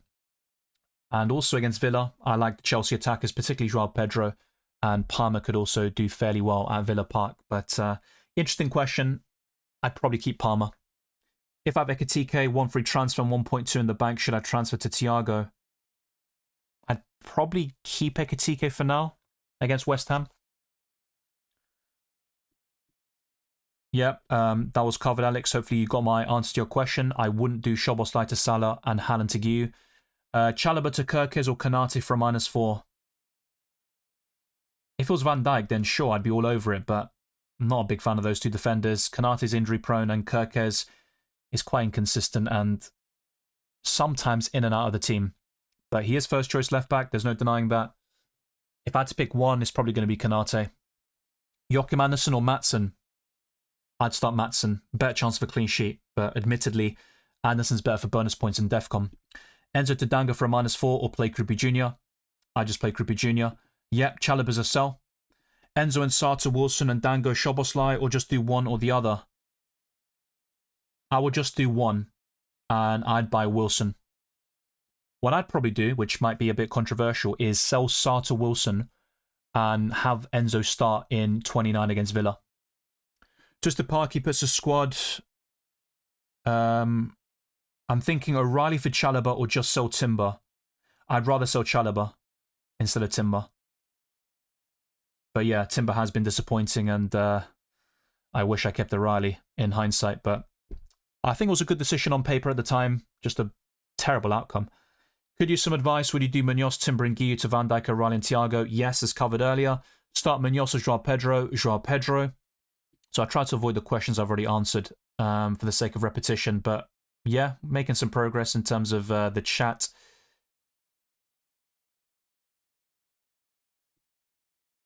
Would you sell Sarr?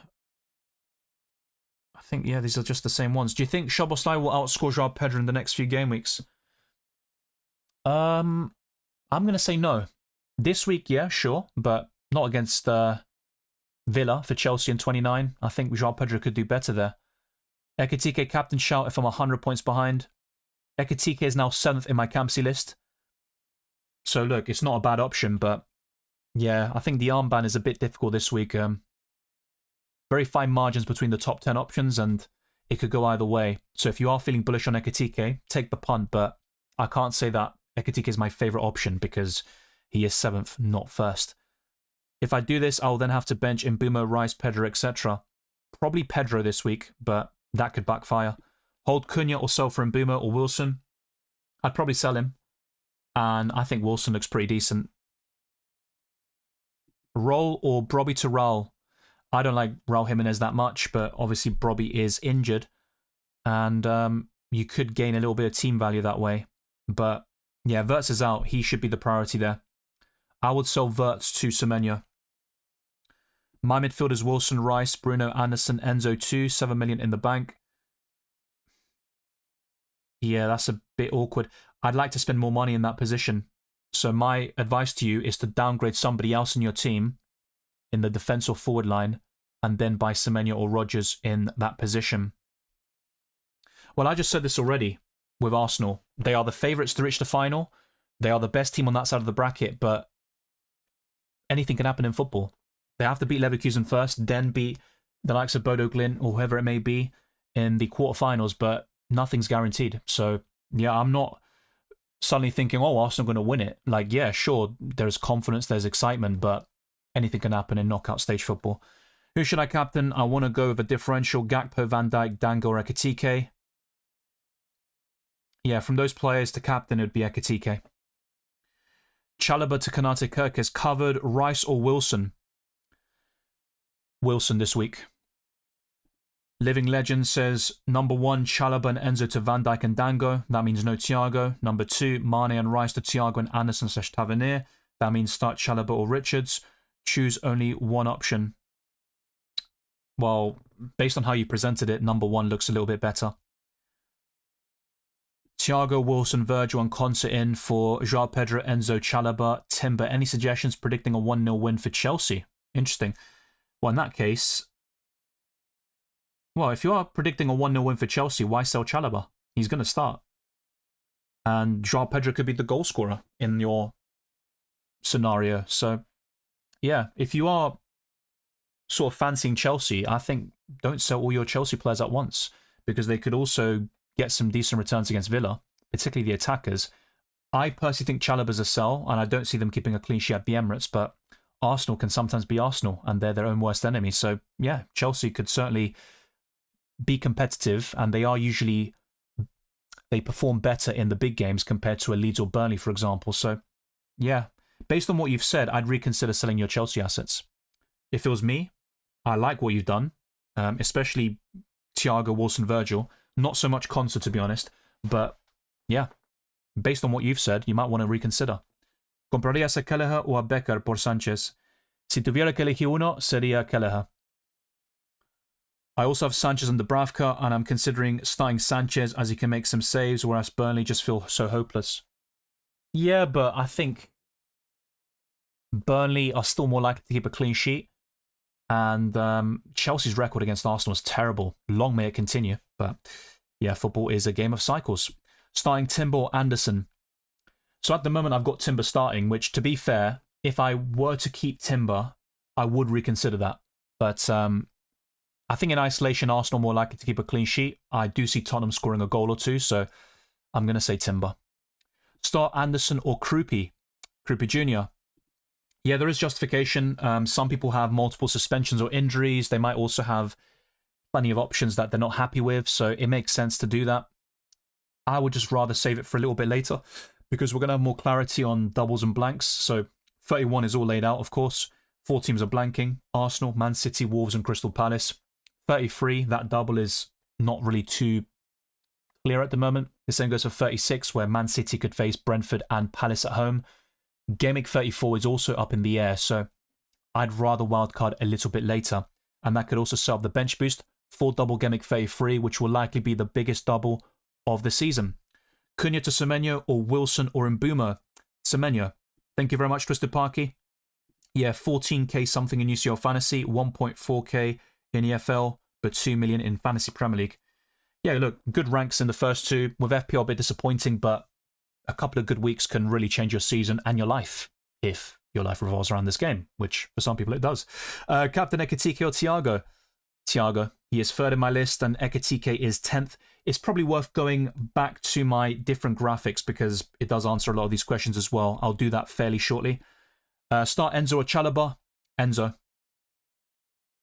But yeah, a lot of these have been covered already, so just refer back to what I've said. There is a super chat in the building, which I'll go through next. So thank you to Unique Kiwi 69. Please, can you share advice? 2 free transfers wildcard. I don't usually go through team IDs, to be honest, unless it's a rating your team's video or stream, but I'll try that. Just give me a second because I think my internet is taking the piss a bit, to be fair. Okay, we'll go to this one. Let's put your team ID using fpl.team. Okay, so where can I put this team ID? I haven't done this in a while, so bear with me. If I do that, would that work? Is this your team? Just let me know, by the way. I'm going to have to go back to your super chat. 2 free transfers. It might be. Okay, so Raya and Dubravka's the goalkeepers. Munoz, Gabriel Anderson, Rice, Enzo, Wirtz, Bruno Fernandes, Haaland, Strand Larsen, Joao Pedro. You captained Joao Pedro last week, it seems. Not bad. Dubravka, Dewsbury Hall, Goodmanson, and Dorgu, who is injured. Okay, so with 2 free transfers, I'll do something like this. Kind of simple, but Semenyo in for Florian Wirtz. You've still got 2.7 in the bank. What I would consider here is Dorgu to Virgil van Dijk. And then start him over Munoz. And that looks okay for now, but if you wanted to go a step further, you could do something like this. Start Munoz, and then maybe sell Enzo Fernandez. I'd probably captain Haaland, but that's up to you there. Bruno Weiss, you know my thoughts on that. So then it becomes a question of, do you sell Enzo? Ooh, you're a few million off from Rodgers, which is a bit annoying. That would be perfect. Even for a -4, I would definitely do that, but you're 0.3 off. Yeah, but I like something along these lines. Otherwise, Joao Pedro to Thiago does make sense, and you can keep Enzo for now. But yeah, just thinking if I could do something else instead. I mean, a sort of compromise here would be to go for Konate instead of Van Dijk, which I'm not a big fan of, to be fair. I'd 100% recommend Van Dijk to cover that Liverpool defence. But yeah, I think that's what I'd probably end up recommending to you. So instead of Rodgers then, maybe just go for this. Harry Wilson. So let me know your thoughts there. Hopefully that covers your super chat, but let me just make sure that this is actually your team. Otherwise you're going to be like, what the fuck? This is not my team. You're just making things up. Yeah, I don't know why I said that to Stupaki. Okay, yeah. I'd recommend that website, by the way, if you haven't used it already. FPL.team. So I'll put a link in the live chat. I'll not... Well, should I include your ID? Well, probably not, because then people might... What the hell? Yeah, I'm not sure what happened there. I don't care about index. Alright, so... Just going to put this in the live chat here. So yeah, that is a website I've been using for many years now. Bench Chow or Hill, or play both and bench Rayan. I'd bench Hill and start Rayan and Chow. Happy Friday, Dylan. Likewise, John Paul. Bruno Fernandes and Van Dijk in for Chalobah and Palmer on a -4. Yes. And I still like Palmer, especially against Villa away, but that looks fairly solid. Bodo, remind me of that APOEL team that beat Real Madrid and made the round of 16 in the 2010s. Yeah, they could even go a step further. Who knows? But look, as much as they've done brilliantly this season, hopefully not. Hopefully it's Arsenal. I'm sorry, but yeah, I've had enough of these fairy tales. Start Rice or Anderson. Very close, but I'm going to say Rice. He did get an assist against Chelsea last time out for the Kai Havertz winner. Cheers, Dylan. Hope you're well. Thank you, Kuka. And the same goes to you. Dylan, should I buy Semenyo for Wirtz -4 or just start Joao Pedro? I do like Semenyo a lot, to be fair, but I'd probably just start Joao Pedro, who is not a player you want to bench regardless. I agree, would rather sell Chalobah, but then if I do, I'll have 0 bench in Gameweek 31, or I could sell Timber and at least have 1. I should stay away from O'Reilly, but season screwed anyway. Let's not even talk about O'Reilly. The less said about him, the better, but yeah, I think that also comes into our thinking, right? You want to do something like sell Chalobah instead of Timber, but then what about blank Gameweek 31? That's completely reasonable, and there's not really much in it anyway. I think Timber is dispensable at this point. Yeah, rivals don't have. That also plays a factor into our thinking with our mini leagues and, well, in certain cases, our overall rank. And we are back for another week of FPL. I have the likes of Enzo, Chalobah, Mukiele, and Lacroix with just one free transfer. Well, Lacroix is fit. He is still yellow flagged in FPL, but he played yesterday and he scored in the Conference League. So Lacroix is not an issue, but he does face Manchester United, who are doing quite well at the moment. I think Enzo could be held on to, but Chalobah and Mukiele are the priority sells for me, and Van Dijk would be my top recommendation to replace at least one of them. Start Dubravka or Roofs? Probably Roofs, but I did go for 2-1 Brentford and 3-2 Sunderland. 3-2 Bournemouth against Sunderland. So, yeah, in both scenarios, I think they concede 2+, and then it's about saves. So, yeah, probably Roofs. Start one who? Anderson, Munoz, Joao Pedro, or Dewsbury Hall? I think I went through this earlier. Joao Pedro is my answer. Eze did very well against Tottenham in the North London derby, but 5 of his 6 goals this season in the Prem have come against Tottenham, and we need to see if he can build upon that in the future. I have shown my scoreline predictions already. I'll do that one more time later on. And yeah, I'll go through some different screens as well, but I've just been focusing on the questions recently, but yeah, there are just so many at this point. Hey Dylan, start Truffert or Van Heck this week? Probably Truffert, but once again, I've gone for 3-2 Bournemouth and 1-1 in the Brighton game. I wouldn't triple captain Ekitike, that's completely up to you there. Start Martinez or Kelleher? Martinez. Vert's replacement, already own Enzo, Rodgers and Bumo Semenyo. In that case, probably Wilson. Or, if you have enough money, the ideal one would be Bruno Fernandes, still. Start Krupi or Palmer, I'm chasing. Let's go for Krupi, why not? It is risky, but if you are chasing, and maybe, like many others, you're not backing Chelsea to win against Arsenal, then that could be a shout. It is still risky, though. Would you do Rice and Mane to Thiago and Tavernier, or do Rice, Enzo and Mane to Ray and Dango, Thiago, but a -4 involved? I'm not a big fan of Rice to Tavernier or Rice to Dango, especially for a hit. So, if I had to pick one,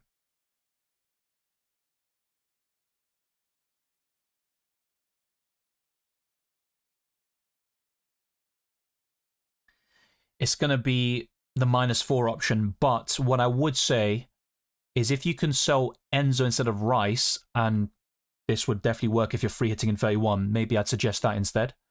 But there's not really much in it. There are no FPL rewards for top 10k or 1k finish. It's just pride, and you can show it off. Don't write it on your CV, but yeah, everyone teach their own, let's say. One free transfer, 0.3 million in the bank. My team at the moment, Dubravka, Pope, Gabriel, Timber, Munoz, Alderete, Nalo, Bruno Fernandes, Rice, Dewsbury Hall, Ndai, Rodgers, Haaland, Thiago, Joao Pedro. 1.3 million rank. I want differentials for mini league. Well, if you want differentials, then yeah, Dango would be quite appealing in the midfield. I'm not a big fan personally, but I get the appeal and the stats are also quite encouraging. I think what you also would want to do is maybe go different with the captaincy. So in your case, you could buy Ekitike, for example, and captain him. It's not something I would do, but if you are chasing and you want something a little bit different, that could work. A Liverpool defender looks good. Van Dijk is the best one, but if you are looking for differentials and you're sort of consciously chasing them, then Kanate could also work fairly well for you. But thank you, Punjabi, for moderating the chat. Just try to be patient and your questions will be answered. Or Chalobah to a 4.5 million defender and Enzo to Semenyo -4. Yeah, that looks good, and Hill could be your 4.5 million defender. Yeah, thank you, Twister Parky, for moderating the chat. That was very excessive spamming. As he says, a perfect summary there. I think that says it all. Enzo out for Dango or Wilson? Wilson. Already have Thiago, would then bench Timber to play a back three. Yeah, Wilson's my answer. Have Wilson, Rice, Semenyo, Bruno, ideal next midfielder. Give me 2 options. Rodgers, and I still like Declan Rice. I still do. But, yeah, probably Rodgers and Mbuma I think is what I'd probably end up going for. Well, Mane's not necessarily going to play as a striker. It could be as like a left inside forward or an attacking midfielder. He's not going to play as a striker.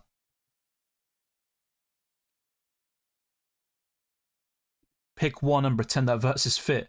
Kanate and Boomer and Tavernier. Number 2, Kanate and Boomer and Rayan. And number 3, Kanate, Verts and Dango. Number 4, Van Dijk, Verts and Tavernier. Yeah, but I can't really pretend that Verts is fit, to be honest, because he isn't. Yeah, I'm going to say number 1 here. Number 1? No, number 2. Yeah, Rayan's better than Tavernier at the moment. Charles Zubimendi, Raya to Hill, Rice, Rose. Yeah, looks decent, but I'm not sure about selling Chow this week. I think Newcastle could keep a clean sheet, actually. Hey, Dylan, just tuning in. Would you start Rayan ahead of any of these? Possibly Rice, but definitely not over the others. I think I'd start the others and bench Rayan. Hey, Dylan, what to do or go from Enzo to... Are there plenty of options? I want to catch up on my mini league. Yeah, so Wilson would be one. He's not really going to be a differential, though, so Dango would be the sort of lower-owned pick if you are looking in that direction with great fixtures on paper. Yeah, my favourites are kind of template and boring, like Semenyo and Rodgers, but you could captain one of them, and that could be your differential way of chasing your mini league rivals, so that could also work fairly well for you. Should I bench Enzo or Saliba? I think Enzo's a better option. I've gone for 3-1 in the Arsenal game, but yeah, I'd rather start Enzo. Because I already have Gay, Gabriel, Hill, Van Dijk, or should I bench Joao Pedro for Enzo, Saliba? No, I would not bench Joao Pedro for Saliba, definitely not. I can't put fantasy on my CV. Surely makes me more employable. Well, not this season, I guess. I get sacked. Well, that could really help you. That's what I mean. You have a cold. I don't. It's just probably allergy or something. I'm not sure why. What's your best finish ever? Well, top 800 in UCL Fantasy. I did it twice. A couple of top 1K finishes in other fantasy games, like F1 Fantasy, with the Club World Cup, top 10K, World Cup. Yeah, similar, top 20, top 15K, Euros too. And for FPL, I think, yeah, around 10K, just outside it, possibly, top 15. So yeah, that's my best ever rank, and it's been the opposite ever since. It has been a bit of a struggle, but I'm trying to get back to it. I need to get a big week, and that's where the -4 hit, which is talked about in the poll, could come into play. I want Virgil. Who do I sell between Lacroix and Timber? They both blank in 31. Lacroix is available. He is not, you know, he might be yellow flagged, but he's not unavailable or doubtful. He scored yesterday for Palace. Having said that, if you've got Gabriel, I'd probably sell Timber. Now, Arsenal have a better chance of a clean sheet this week, to be fair.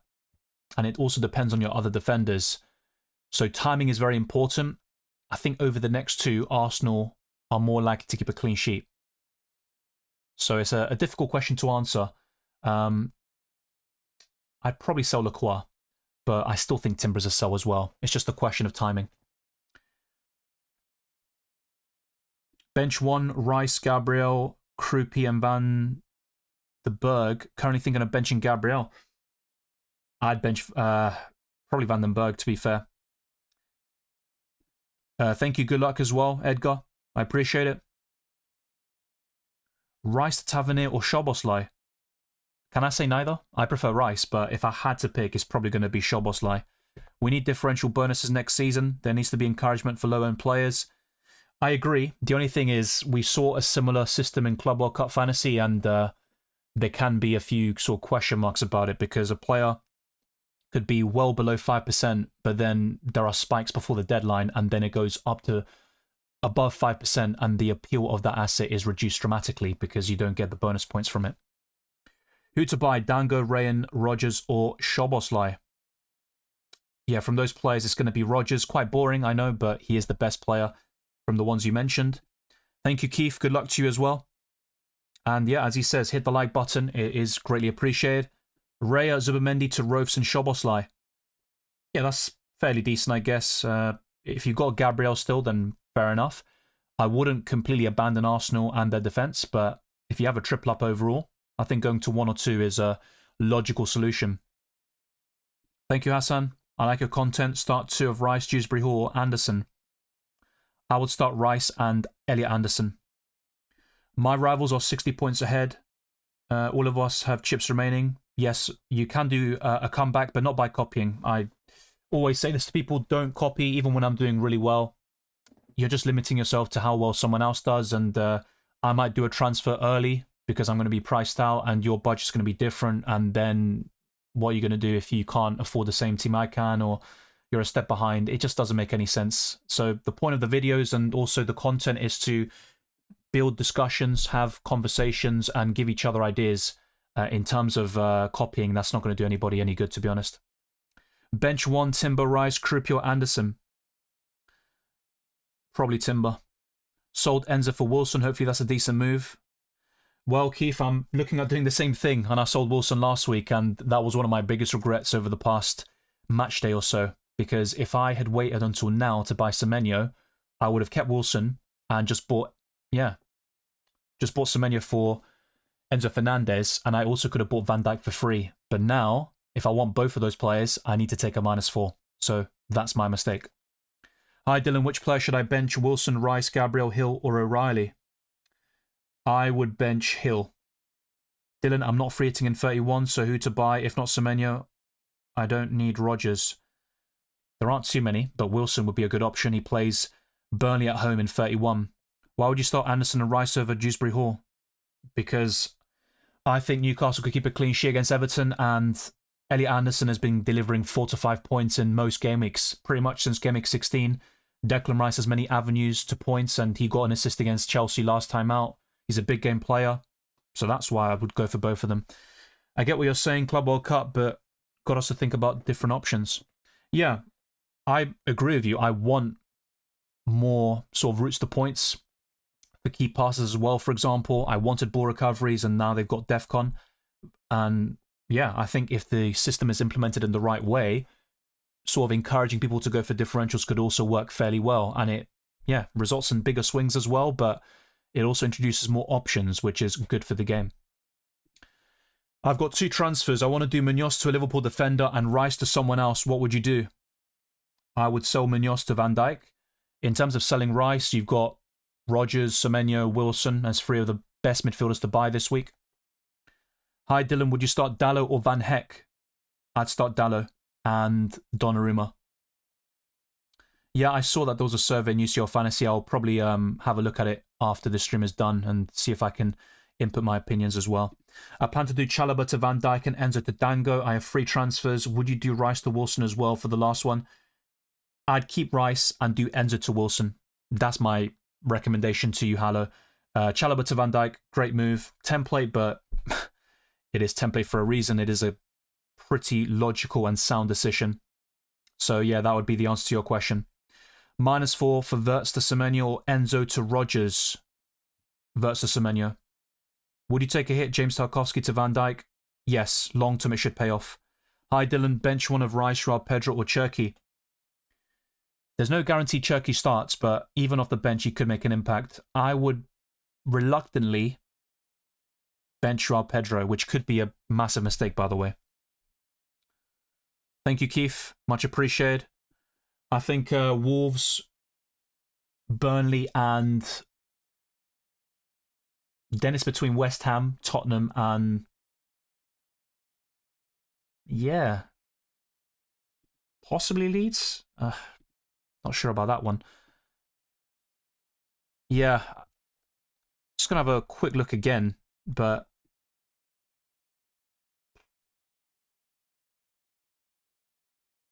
yeah, I mean, it could be any of those in the bottom 5. Mamma mia. But I'm quite convinced about Wolves and Burnley going down. As for the third one, I'm going to say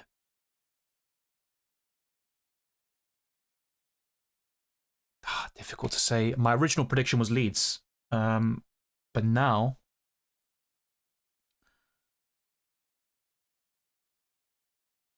tough question. I think I need to look at the fixtures. Let's do that, actually. That'll be a nice segue into the fixtures. And yeah, we went through this team already. so we can get off this near. But let's go to the FDR, and that could maybe help me with that question. So Wolves, Arsenal, Chelsea, Sunderland and West Ham are near the bottom. In terms of those in the top 5, Man City, Brentford, Palace, Liverpool and Leeds. But if we went to Gameweek 38, let's see this, because I want to analyse these games coming up. So West Ham are facing Liverpool away, Fulham away, Man City at home, Aston Villa away, Wolves at home, Crystal Palace away, Everton at home, Brentford away, Arsenal at home, Newcastle away and Leeds at home. What about the other relegation candidates? Nottingham Forest, Brighton and Man City away, Fulham at home, Tottenham away, Villa at home, Burnley, Sunderland, Chelsea, Newcastle, Manchester United and Bournemouth. And the other one, Tottenham, Fulham away, Palace, Liverpool away, Nottingham Forest, Sunderland, Brighton, Wolves, Aston Villa, Leeds, Chelsea, Everton. Aye. And Leeds are actually near the top of the FDR. Yeah, for me it's between Forest and West Ham. I'm going to say at the moment,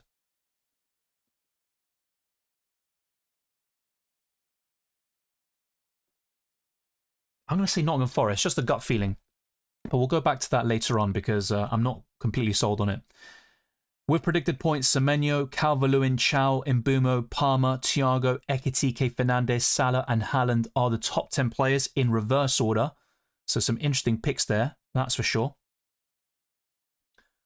So with price changes, we could see quite a lot of price rises tonight with Wilson, Ekitike, Kanate, Sesko, Dallo, Scott, Virgil van Dijk, Maguire, Krupi Jr. And with price falls, Timber, Sarr, Rice, Brobby, Alien, Minter, Tarkovsky, Bruno Guimaraes, Bowen, Kilman, João Pedro, Calvert-Lewin and Ake. But not all of these will happen. I put a poll out on my channel earlier, which is identical to the one you see in the live stream right now. Timber to Van Dijk was the leading result there. Enzo to Wilson is second. Roll the transfer is third. And a stats comparison here of Wilson and Enzo. The Argentine does lead in most metrics. The shot volume is identical, but big chances created, key passes, XG, XA. Enzo is clear in all of them, but Wilson has more goal contributions, with the pair of them having 8 goals, but Wilson has 7 assists to Enzo's 3. With FPL.team, this is the updated wildcard squad, and I made a few changes here, which include João Pedro in the 50-man squad, but you could bench him for Anderson this week. I've also included Harry Wilson, so you've got 2 budget midfielders in there with Anderson and Wilson. And I think the 3 best midfielders right now would be Fernandes, Semenyo and Rodgers. And you've also got some pretty informed options in the defensive line with Van Dijk and O'Reilly. Gabriel is still the best option overall. And the likes of Hill and Alderete offer decent coverage with Rofs and Dubravka completing the squad. Thiago up front with Haaland makes sense. I've got nothing left over in the bank. If you have more funds at your disposal, you could make 1 or 2 incremental upgrades. With FPL Challenge, I'll go through it briefly and more so after the deadline has passed, especially if we hit our Super Chat goal, by the way. Oh, jeez, what am I doing?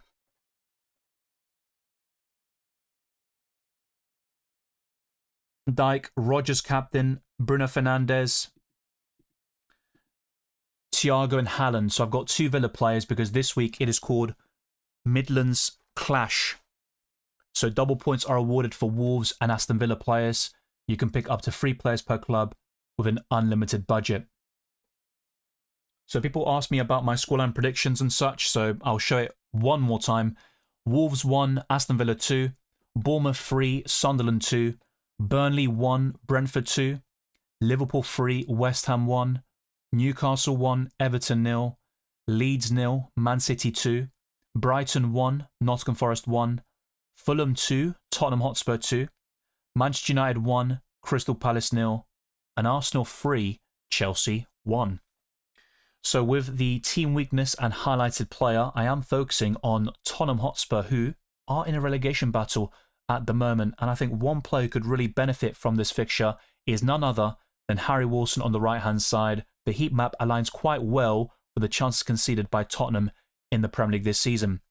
With the clean sheet odds, Arsenal and Man United are joint top with 40%. Brentford, Liverpool, Man City and Aston Villa complete the top 6, with West Ham in bottom spot facing Liverpool away from home. With the top 10 captains as well, people asking me about triple captaining Ekitike. Not quite for me, but he does make it into the final top 10 list. Bukayo Saka has dropped to 10th, and Victor Gyökeres just misses out. He is the informed Arsenal attacker at this moment in time. Wilson is 9th, with Salah as low as 8th. Rodgers and Semenyo are also right up there, but the top 4 includes Mbeumo, Thiago, Bruno Fernandes, and Erling Haaland is number 1 again. So, before I go back to your questions and also locking my transfers, let's talk about the predicted lineup. So, with Arsenal, Bukayo Saka remains doubtful, and Trossard went down in price overnight. There are a few concerns there. Maybe Odegaard will start over Eze, but I've gone for this 11 for the Gunners. Moving on to Aston Villa, my main concerns would be in the winger positions with Sancho and Buendia, and Tammy Abraham did score a very crucial goal against Leeds last time out, so we could see him start over Ollie Watkins, or maybe Aston Villa will change to a front 2. Next up is Bournemouth, and their 11 is quite settled, so Cook is injured for the next couple of weeks, so Scott and Adams should start in the midfield once more. With Brentford, Coyote is doubtful, but I think he'll start, and Hickey is even more of a doubt to play against Burnley away. There are also a few other concerns in terms of Henderson in the midfield, maybe Lewis Potter over Kevin Schade, but I'm quite bullish on the likes of Thiago over the next 4 game weeks. Brighton would also have a similar structure. They could play a 4-2-3-1, but in recent weeks they have shifted a little bit to this 4-3-3, and I think Gomez and Mitoma will be the likely wingers, with Belieber, Hinshelwood and Gross in the midfield. With Burnley, they have played this back 3 in most matches this season, with Dubravka, Laurent, Worrell and Estev, Ogachukwu and Hannibal in the midfield, but I've covered this all already. I did get 11 out of 11 right last time out when they faced Chelsea, and Fleming scored that vital equaliser. Moving on to Chelsea, a few concerns here would include James, but if he is available and ready to start, I think he'll be the right back with Gusto on the left to replace the injured Marc Cucurella, and Tosin Adarabioyo could partner Chalobah in central defence, and the front line does seem a bit locked in at the moment, with Esteval currently out. With Crystal Palace, Lacroix should no longer be yellow flagged. He did play yesterday in the Europa Conference League.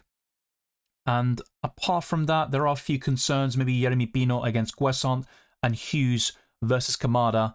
But I think Palace will go for this starting 11 against Manchester United. Maybe Chadi Riyad in the defence as well. With Everton, a similar sort of theme here, because we could see Keane, partner Tarkowski in central defence and Branthwaite as the left back, which was the case last time out in the 1-0 loss against Manchester United. But I think they'll go for this 11 with Tyreek George on the left. And with Fulham, because of the injury to Kevin and Samuel Chukwueze is available, there is a big concern on the left-hand side between Oscar Bob and Samuel Chukwueze. And even with the left back, Sessegnon has started recent games over Robinson, but the rest does seem quite locked in at the moment. But Rodrigo Muniz is available, and he could take some minutes off Raul Jimenez. Leeds United have played this 5-4-1 formation, and Aronson has this sort of free role as an attacking midfielder or left winger, and Stack scored a very crucial goal against Aston Villa last time out, with Calvert-Lewin leading the line. Liverpool will likely start Szoboszlai at right back. Florian Wirtz is out, so Curtis Jones could play in this more advanced position, but that could also be McAllister. Ultimately, we could also see one of Joe Gomez or Frimpong start at right back, but I think it's a bit too soon for the Dutchman, so I think Frimpong could start against Wolves away instead. Man City have played a very consistent starting 11 in recent weeks, and O'Reilly has benefited in this midfield role. I think Cherki could get the nod over the likes of Phil Foden and possibly Reinders against Leeds away. Manchester United could have one key change here in Benjamin Sesko up front, which pushes Mbeumo to the right-hand side, and that means Amad Diallo would be on the bench against Crystal Palace, and Yoro would replace the injured Lisandro Martinez.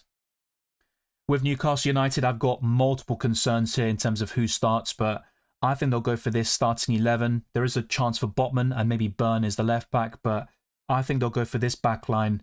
More of my sort of issues are in the midfield and in the attack, but Gordon should lead the line.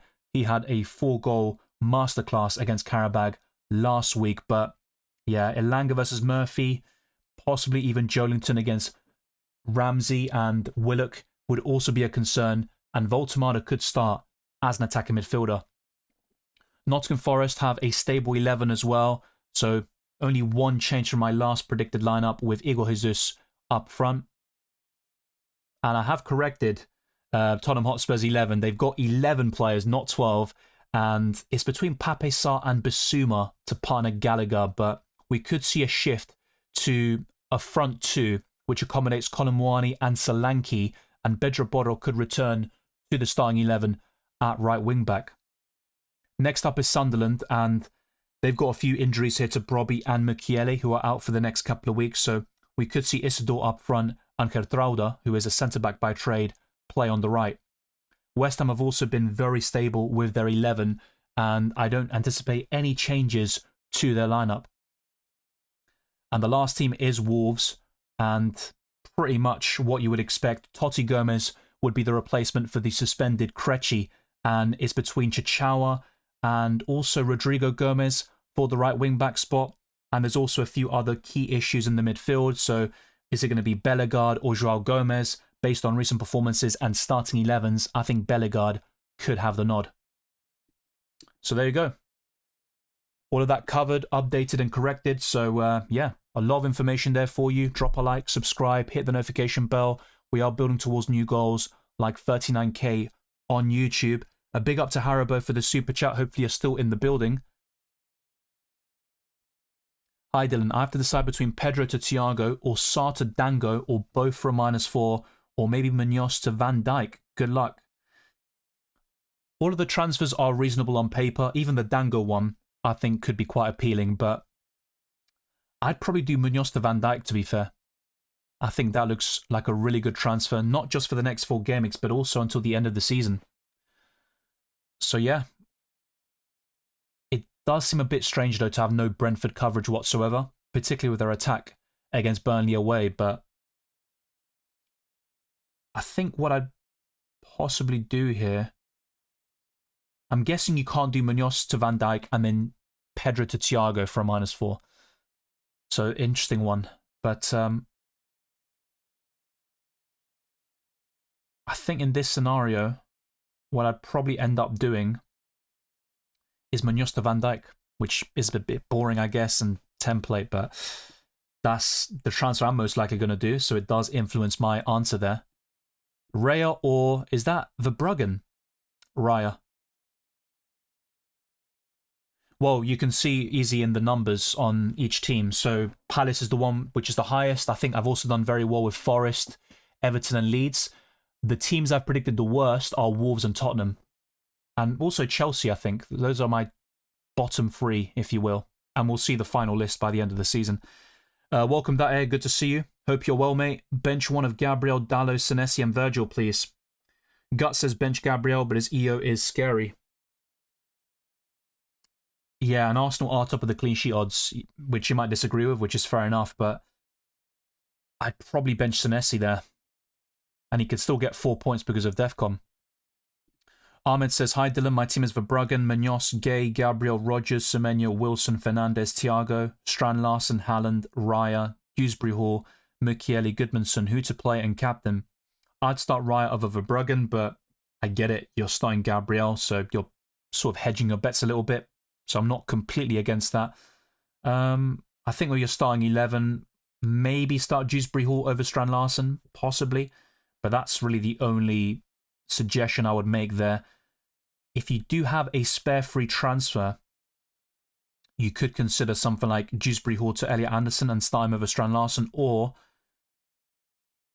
yeah, it just depends really, but I think buying Van Dijk will look pretty good, especially if you've got a lot of money in the bank and you could do something like Mukiele to Van Dijk and then start a back 4. I'd definitely be on board with that. In terms of a more realistic replacement for either Mukiele or Goodmanson, and I think it makes sense to sell Mukiele, James Hill would also do the job. O'Reilly or Gay? In the short term, it would be O'Reilly with the midfield role. Calvert-Lewin or Enzo to the bench? Calvert-Lewin did fairly well in the reverse fixture. I'm going to say Calvert-Lewin. I'd start him and bench Enzo. But that is risky either way. Dango or Wilson for Enzo, considering I have nobody from either team. I'd buy Wilson. Based on recent form, yes, O'Reilly is a Campsey shout, but I personally wouldn't do it. My predictions to go down were Burnley, Wolves and West Ham. Yeah, originally I did have Sunderland. I'm not going to deny that. But I also had Leeds, yeah, in that sort of bottom four. In fact, I might have had Leeds 17th. But I need to double check that because I made the list back in September and time does fly. I don't think price changes matter much at the moment. Yeah, possibly not, but people do ask about it and it's another factor of the game. So I do show it when possible, but I don't give it that much attention because there's a lot of different things to focus on, which are more important in my opinion. Start Anderson or Cash? Matty Cash. Okay, so I did go for a lot of questions, so yeah, I'll go through some more fairly soon, but keep on dropping a like, subscribing. We're just a few away, by the way, from 100 likes. So let's get to 150 plus by the end of the stream. I have been going live for a few hours at this point, but I'm going to start locking in my transfers and hopefully putting some new polls out, which will be very interesting. And if we do hit our super chat goal, we only need 2 more super chats, then I will be going live for even longer, and that would mean covering the early lineups there, or the lineups for Wolves and Aston Villa, if you will. It technically isn't early in the UK. So 38% of you have said buy Virgil and Wilson for a -4. And I completely get that, to be fair. I'm just going to have a look at Liverpool-West Ham recent games. I think a lot of them have been like 3-1, which is my current scoreline prediction for that. But yeah, that's only one element. So Liverpool did keep clean sheets in the last 2 away games against them, but at Anfield it's a bit different.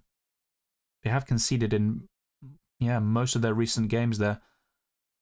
But yeah, Liverpool's record against West Ham is incredible. 9 wins, 1 draw, 0 losses.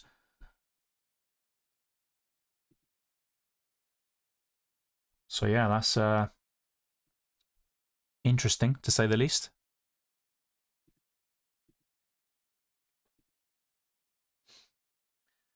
But yeah, I'll be honest with you. I think my current plan is to do Enzo to Wilson, and I'll buy Van Dijk next week. I think that's what I'll probably end up doing. But yeah, I will eventually trim down on this Arsenal triple up, to be fair.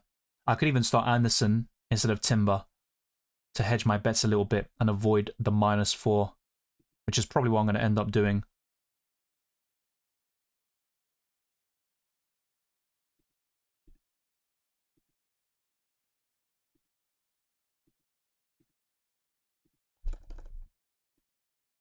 Let's see.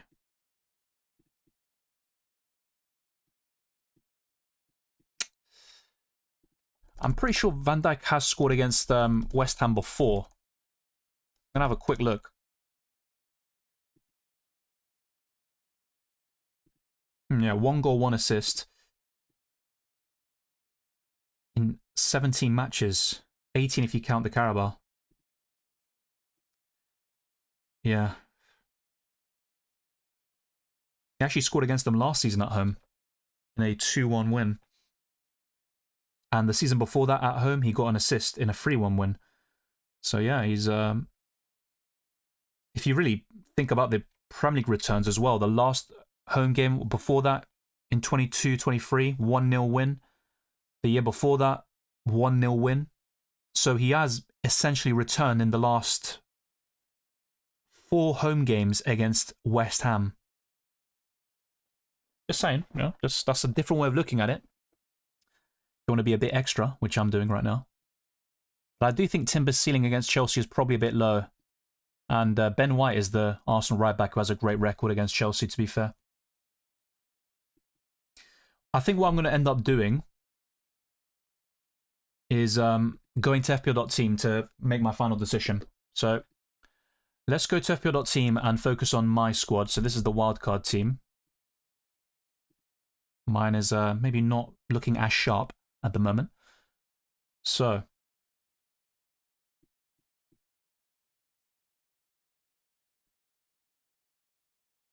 buying Van Dijk and then Enzo to Wilson. The expected points doesn't actually change here, which is fair enough. I disagree a little bit. Okay, then going into Game Week 29, I'd be pretty happy with that, to be fair. I don't think I need to make any transfer. Sanchez or Dubravka, I could think about that when the time comes. I think Dubravka looks a little bit better on paper. Dalot, Mane, and Klein on the bench.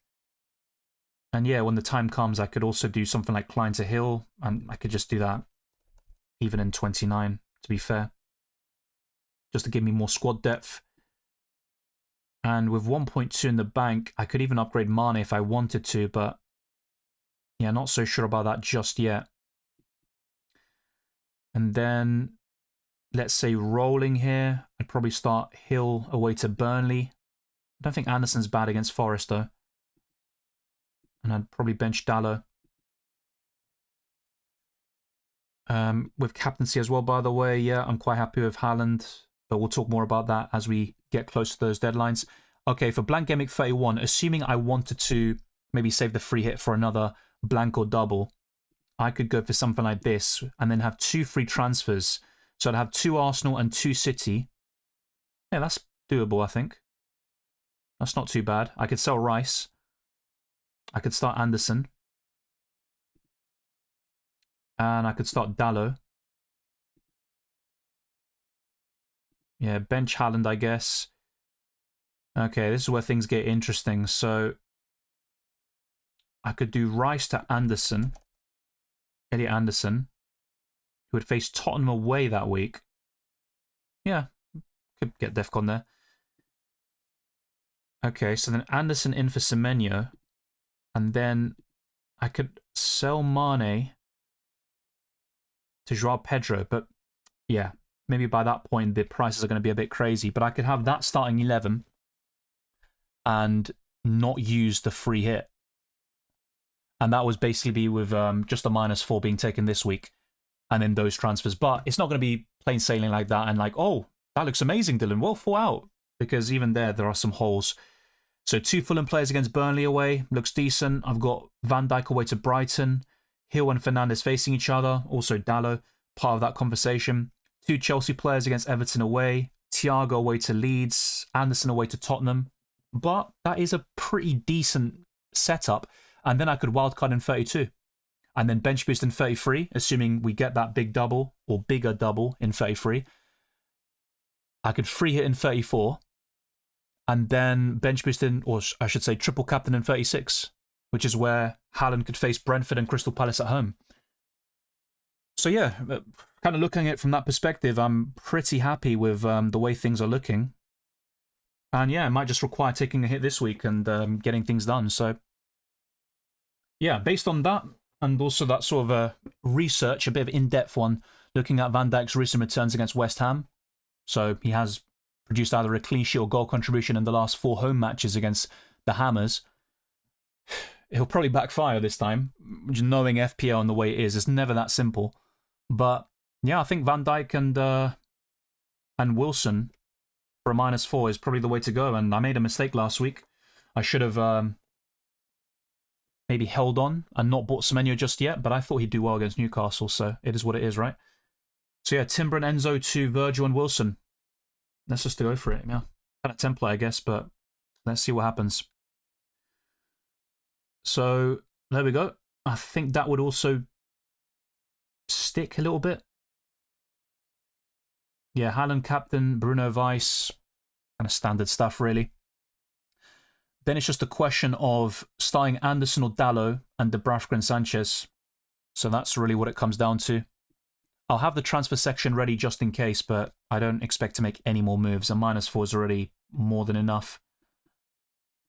But yeah, I can buy Hill for Nathaniel Klein. And I can also buy Elliot Anderson for Rice in 31, whilst keeping the Arsenal midfielder for the time being. Okay, so Why not triple captain in the bigger double?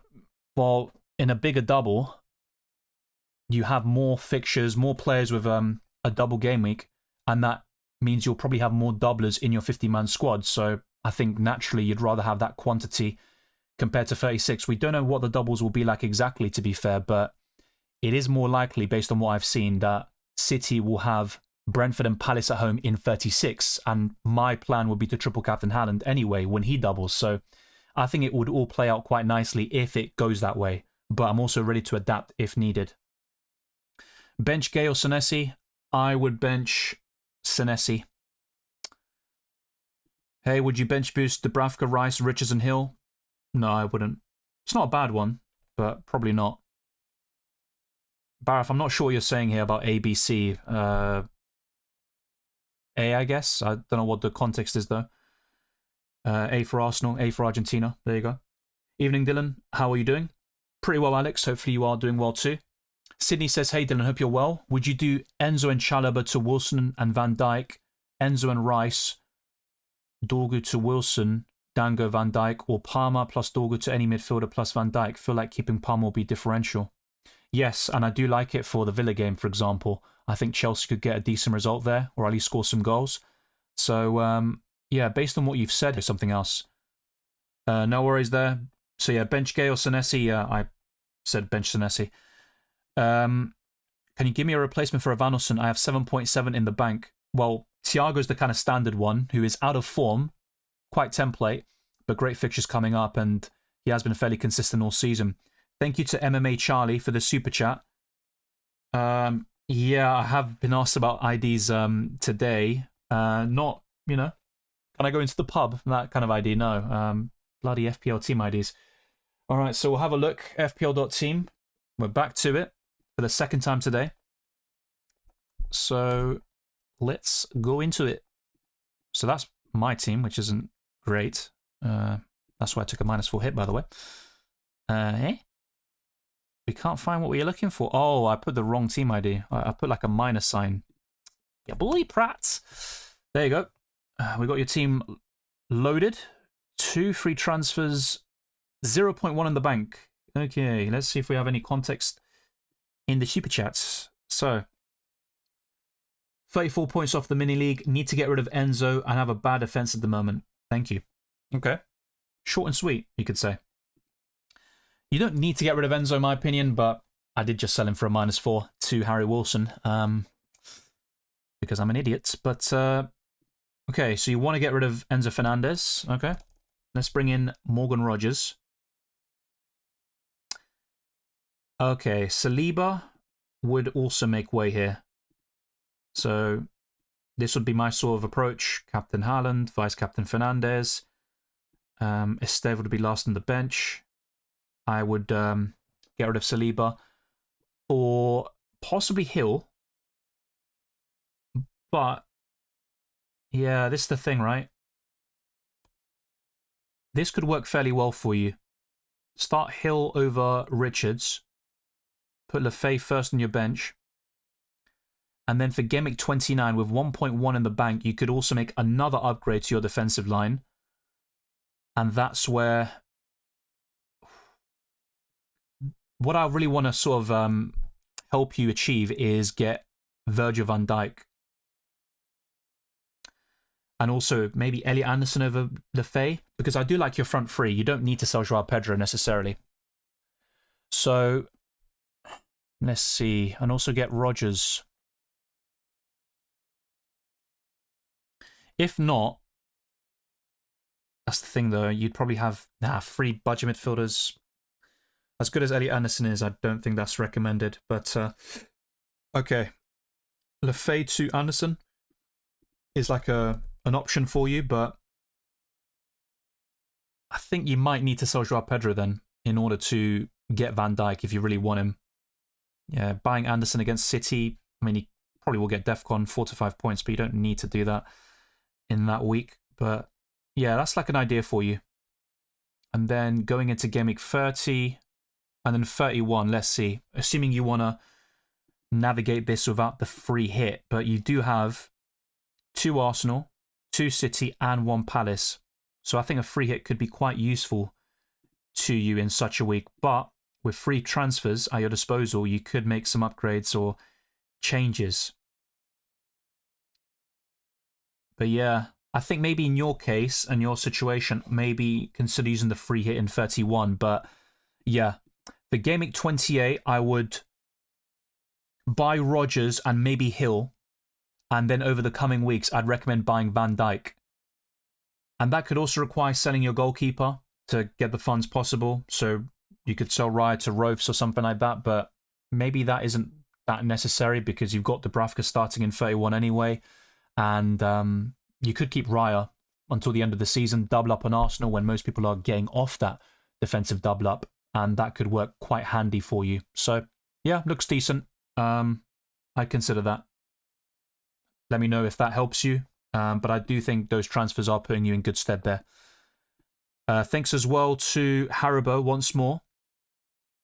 I can also do Mukiele to Van Dijk and Rice to Dango for a -4, but that means I'm close to a Gameweek 31 free hit.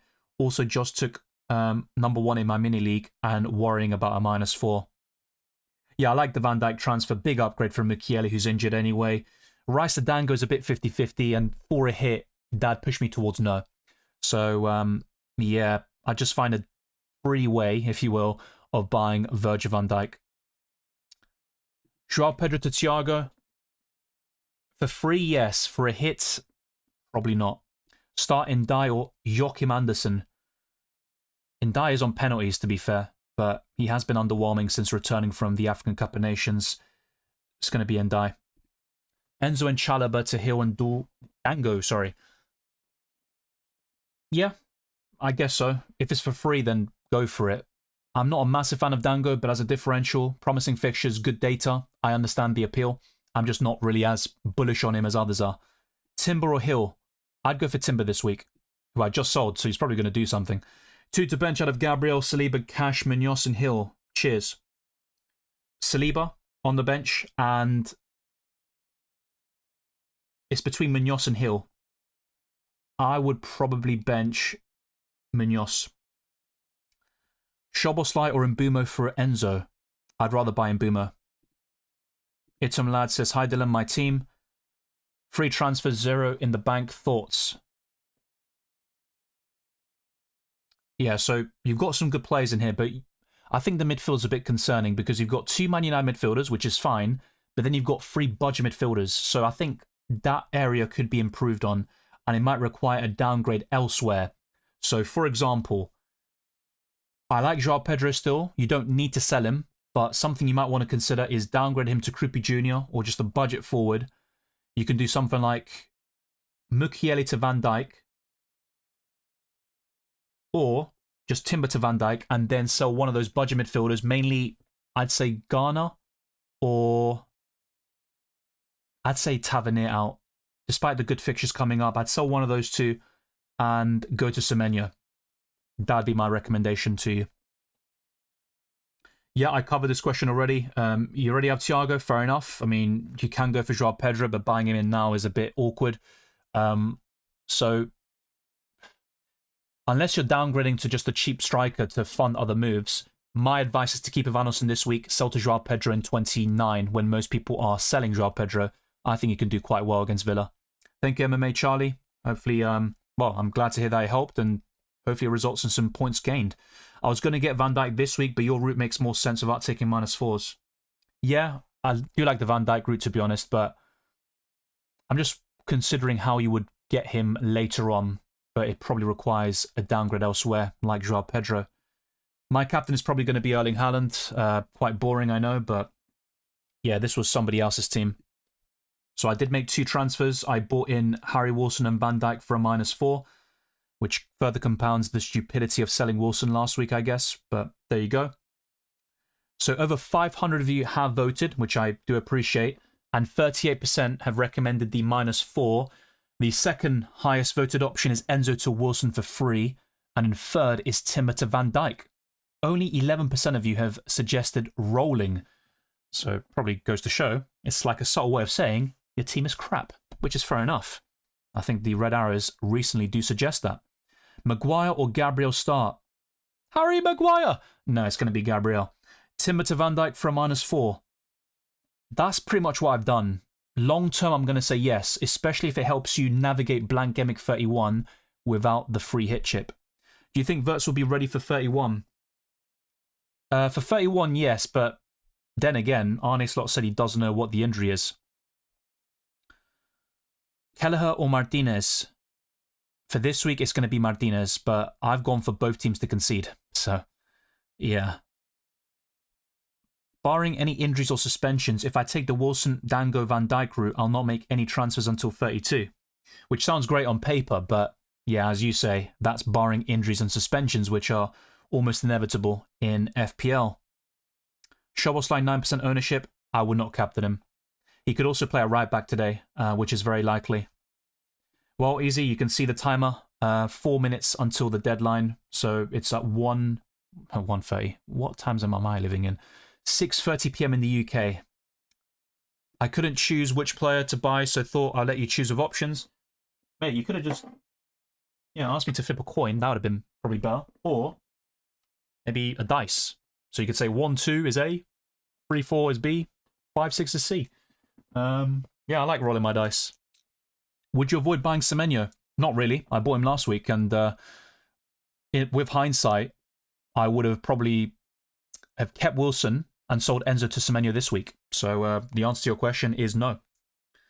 Let's actually roll this and see what they're saying. So, should I roll? Yeah, why not? So let's say 1 to 3. We'll use one dice, or one die. So 1 to 3 is basically saving. 6 will be hits. I don't know why, but let's see what it says. And it rolled on 3, so it's telling me I should have rolled. Or not taken the hit. Fantastic. Senesi or Anderson?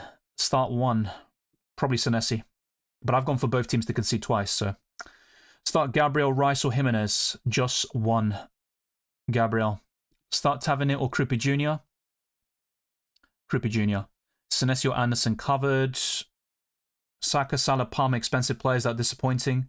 Yeah, that's what I've been talking about. And that's why Haaland has been in virtually all my wildcard teams this season. Captain O'Reilly, Bruno or Thiago? Bruno. Should I bring in O'Reilly? As a short-term punt with his new midfield position? Yes, and I say new midfield position kind of loosely. But yeah, he is looking better in recent games, but probably not for me. I'd rather prioritise Van Dijk, which is what I've done myself. Cherky to Rodgers, yes. There is a chance Cherky starts today, though. Start Joao Pedro or Sarr? Joao Pedro. Okay, I'm going to end this poll, and let's quickly do a few quickfire ones. So,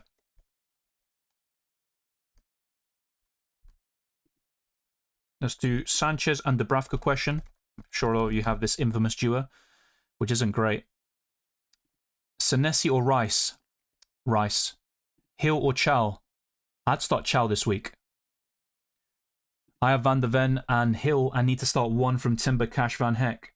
Could also bench Rice or Wilson and play 4. Free. Need to start 1. Probably Cash.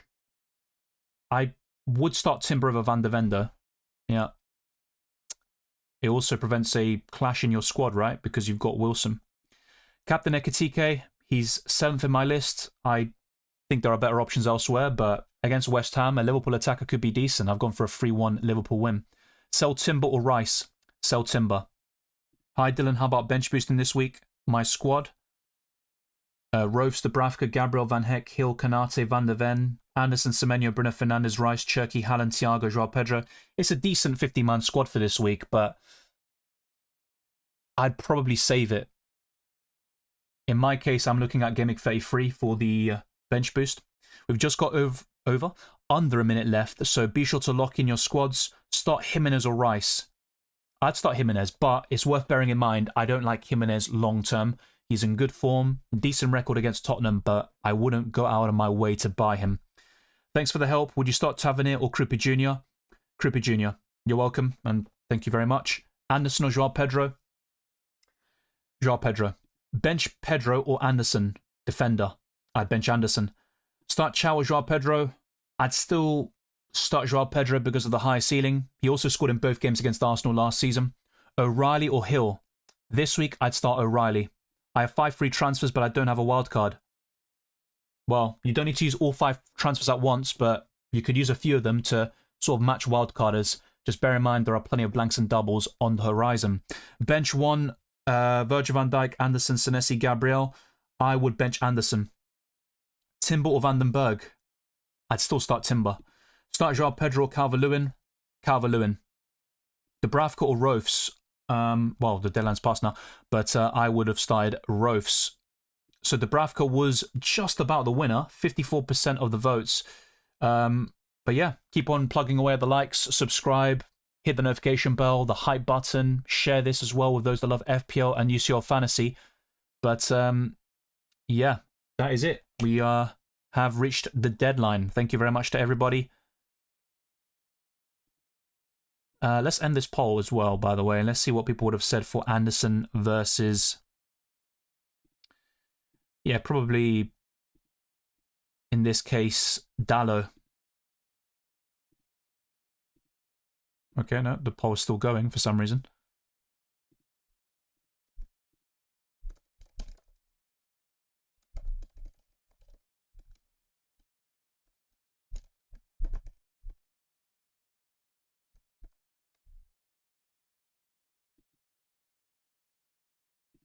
I accidentally captained Mane. Oh dear. Yeah. I double checked mine as well just to see if I did something stupid, which I didn't realize. Thankfully, not too many of them have happened over the past couple of weeks. Although there was me selling Ekitik instead of Thiago, which wasn't my original plan, but that might have been a blessing in disguise, actually. So let's put Anderson and Dalot.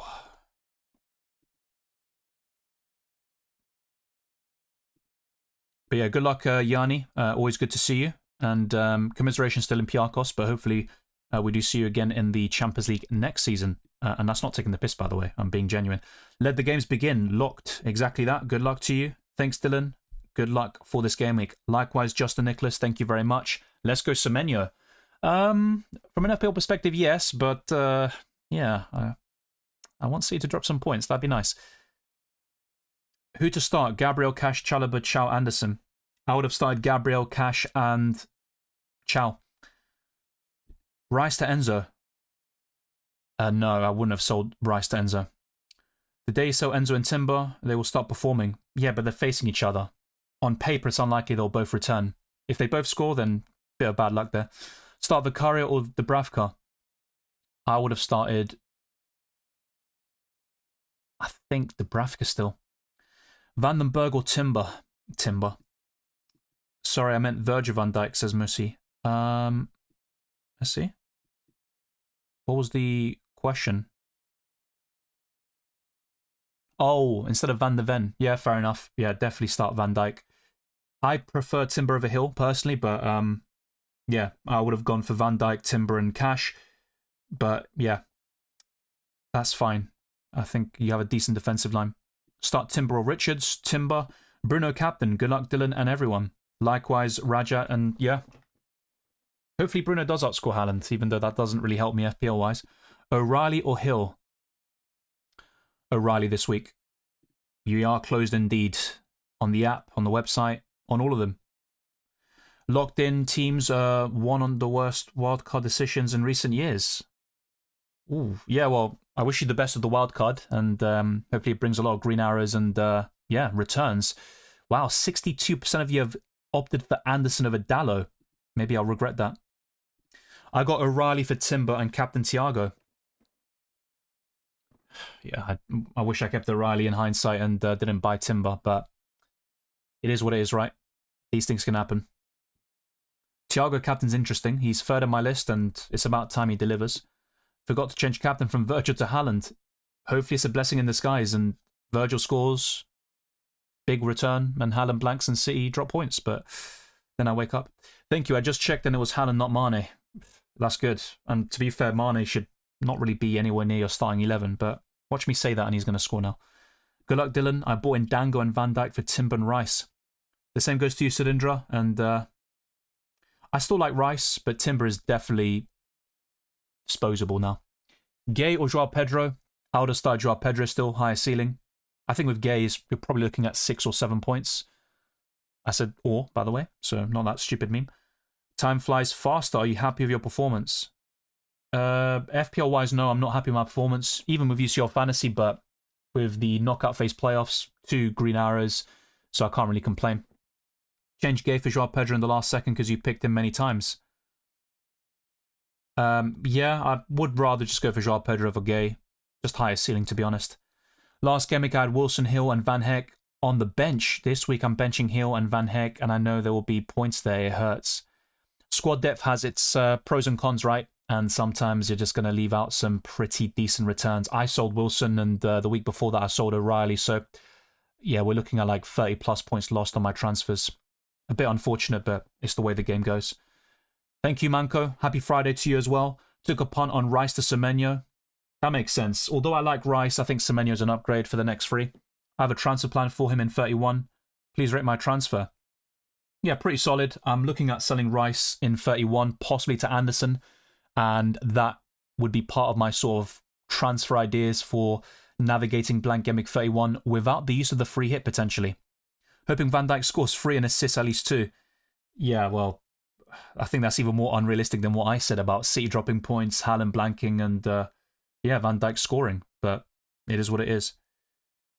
Yeah, I've taken a lot of hits, Easy, even in UCL Fantasy, but I don't think that's the reason for me sort of being stuck over the past couple of months. It's just not really getting on those low-owned picks or differentials that have actually hit the heights of Foden in November and December, which is what I did. That's what gave me massive rank rises, and I've been unable to push on from there. I don't think the hits are really a big factor. Thoughts on the UCL bracket? I have seen it. I've made some graphics on it. I'm preparing UCL Fantasy content already. Yeah, interesting. But as I've told many people, Arsenal might be the favourites to reach the final from their side of the bracket, and they're now the overwhelming favourites to win the competition. But football is full of surprises, and I have learnt to be humble with Arsenal at times because, yeah, it's not as simple as it seems, and success isn't guaranteed. But hopefully Arsenal can get some trophies on the line this season. Well, thoughts on Madrid versus City. We've seen it so many times at this point, but hopefully it delivers again. We have seen some great football, a lot of goals and drama in those fixtures. I think City would be the favourites this time round, and they did beat them in the league phase, of course, but I would have liked to see something a bit different, to be fair. Survey asking about removing making sub-players in Champions League. Well, I'd still keep that, to be fair. I got Ray and Forenzo. Thoughts on that? Well, Rayan has very low ownership and decent output in a very limited sample size, but yeah, I think Elliot Anderson and Wilson are the best budget midfielders overall. Benched Enzo for Chow. I think Newcastle can keep a clean sheet, which I showed earlier. So just to go back to that, these are my scoreline predictions. I've gone for 1-0 in the Newcastle-Everton game, so that could be plausible. Feels scripted. They face each other every time. Yeah, well, I saw that the odds of them facing each other that many times is less than 1%, but yeah, it's not rigged in my opinion, but it is pretty mad, to say the least. But hopefully we see something a bit different. By worst, I meant the most difficult wildcarding decisions. Yeah, and that could be very frustrating, especially if you are still deliberating until the deadline. With wildcards, for example, you want to have that settled as early as possible, but it's not always possible. Rayan, Dango, Wilson, Semenyo, Rogers, Rice, who the hell to leave out, who to go for? Yeah, difficult decisions. Maybe between Rayan and Rice, I guess, but I'm not a massive fan of Dango either, to be honest. Yeah, easy. I did cover your question earlier. I did go through this. Like I said, you can't base all Arsenal fans on what you see online. Picked Rice for Szoboszlai. Hope it doesn't backfire. I think Rice could outscore him over the next 3, to be honest. But yeah, Szoboszlai, still a decent FPL asset at right back, but that position doesn't fill me with confidence. Hi Dylan, what do you think about the upcoming double game weeks? Well, we don't have a clear picture about them, but 36 could be where Man City and Palace double, and that's where I'd like to triple captain Haaland. And 33 as well, likely bench boost, but nothing is set in stone just yet. Real and Man City are like siblings. Yeah, and Arsenal are Real Madrid's father. They've never lost to them in the Champions League, but no, let me get my little dig in. Does City versus City make assets tricky? I'm guessing Real versus City. A little bit with Haaland and Mbappe, and there could be a case of investing more in the midfield with Salah, if you want to go there, Rafinha, Yamal, and these sorts of assets. But Yeah, some of the games are quite evenly balanced and tough to call, which does make it quite difficult, I think, for those without the wild card to plan the knockout phase in general. City get Madrid again, nothing new, and we might get Bayern if we go through. Really tough draw, remembering this season, City won the treble playing all these games. Yeah, but City aren't doing a treble this season, hopefully not. I'd be very surprised if they do. I see a City versus Arsenal UCL Carabao FA Cup League final. Not all of them, but maybe with two. Yeah, we've already got one settled and locked in. Possibly another one on the cards. City rumoured to be deducted 40 to 60 points. You could say that's a bit too light if that's even true, but I've heard these rumours for so long now, and yeah, we'll just wait and see what happens. Well, both Arsenal and City are going for the quadruple. Let's not forget that. Realistically speaking, it's going to be very tough for any of them to do it. But yeah, I think individually, Arsenal have a great chance of winning every trophy, but to do all of them at once, yeah, that's a different story. Next game week, I have 5 transfers, lost some points for not using them as a result, but saved the free hit chip to use after 31. Would you say that was not optimal? Not necessarily. I even did some transfer plans in this stream, and I saw a different way of approaching the next couple of game weeks and maybe saving the free hit for blank game week 34 instead of 31. And yeah, I think it's good to be open-minded and adapt to suspensions, injuries, and other factors. Next week, I need Pele, Gaza, Best, Ronaldo, Giggs, Messi. I mean, that's a great list. Giggs is a great player, by the way, don't get me wrong, but not really on the same level as Pele, Best, Ronaldo, and Messi. Just saying. I think FA Cup rigged. City always get easy draws, says Tustipaki. I didn't say that. You did. Have kept Cunha for now and will sell it for Semenyo next game week. Yeah, I think Cunha is probably worth selling. Haaland captain EO down from 180% to 140% since the Wolves benching. Your thoughts on this? Wow, that's interesting. Well, I still think he'll start against Leeds and do fairly well. But yeah, maybe Leeds will put up a fight. That's what I'm hoping for.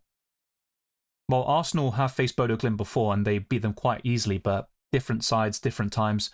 Yeah, I think it would be tough if they do face each other. You know, Sporting are a decent side. It might be an Arsenal Sporting quarterfinal. Maybe we see Leverkusen go through. You just never know. City won't be punished. It damages the Prem so much. I agree. No, I don't think so easy. I'd focus more on yourself, especially with Chelsea facing PSG. I went maximum risk. Rice/Enzo to Wilson Sharda for free. Not a big fan of Rice to Sharda, to be honest. I've been quite clear on that. But Enzo to Wilson is what I've done this week for a -4. Thiago captain, owned double, Liverpool defence. Alisson Van Dijk. Yeah, I'm personally not a big fan of Alisson in goal. He's injury prone for a goalkeeper. But I get the triple up in Liverpool. They've got great fixtures. Got to take risks now if I want to win my mini league. Exactly that. And you got to back your gut and not always listen to me. I'm just offering my opinion. Sometimes I'm right. Sometimes it's the opposite. And I'm wrong. Did you see that Chelsea have made the biggest loss in history? Yeah, I saw something like that, but I didn't read the article. I don't know the ins and outs, but I saw the headline. Man United are still mathematically in the title race. No, sorry, mate, but a bit too late for that. Bodo Glimt for the final. Never say never, but I'm going to say no. I'm going to say one of Arsenal Barcelona for the final on that side of the bracket and be a bit boring, but who knows at this point. Before I wrap up, yeah, I'll probably just go for the lineups anyway.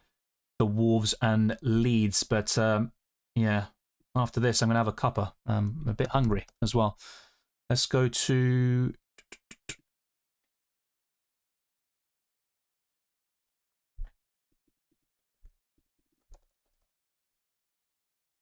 Yeah. Let's bring these up.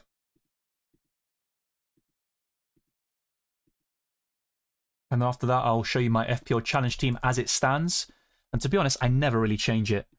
Even if there are benchings, I just don't go back to it. But I'll try to be conscious and gain a few points that way, because that can be quite helpful in FPL challenge. So let's bring up Aston Villa's lineup as well when it's ready.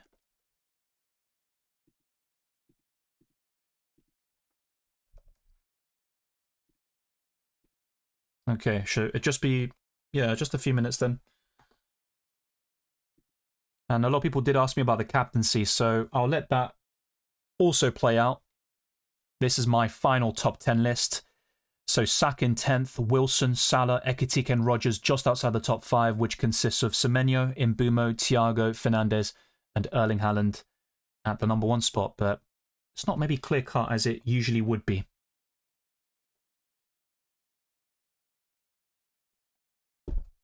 So in just a few seconds, we should get the Wolves and Aston Villa lineups for the Midlands derby. And of course, that ties into the FPL challenge theme this week. All Villa and Wolves players will have their points doubled.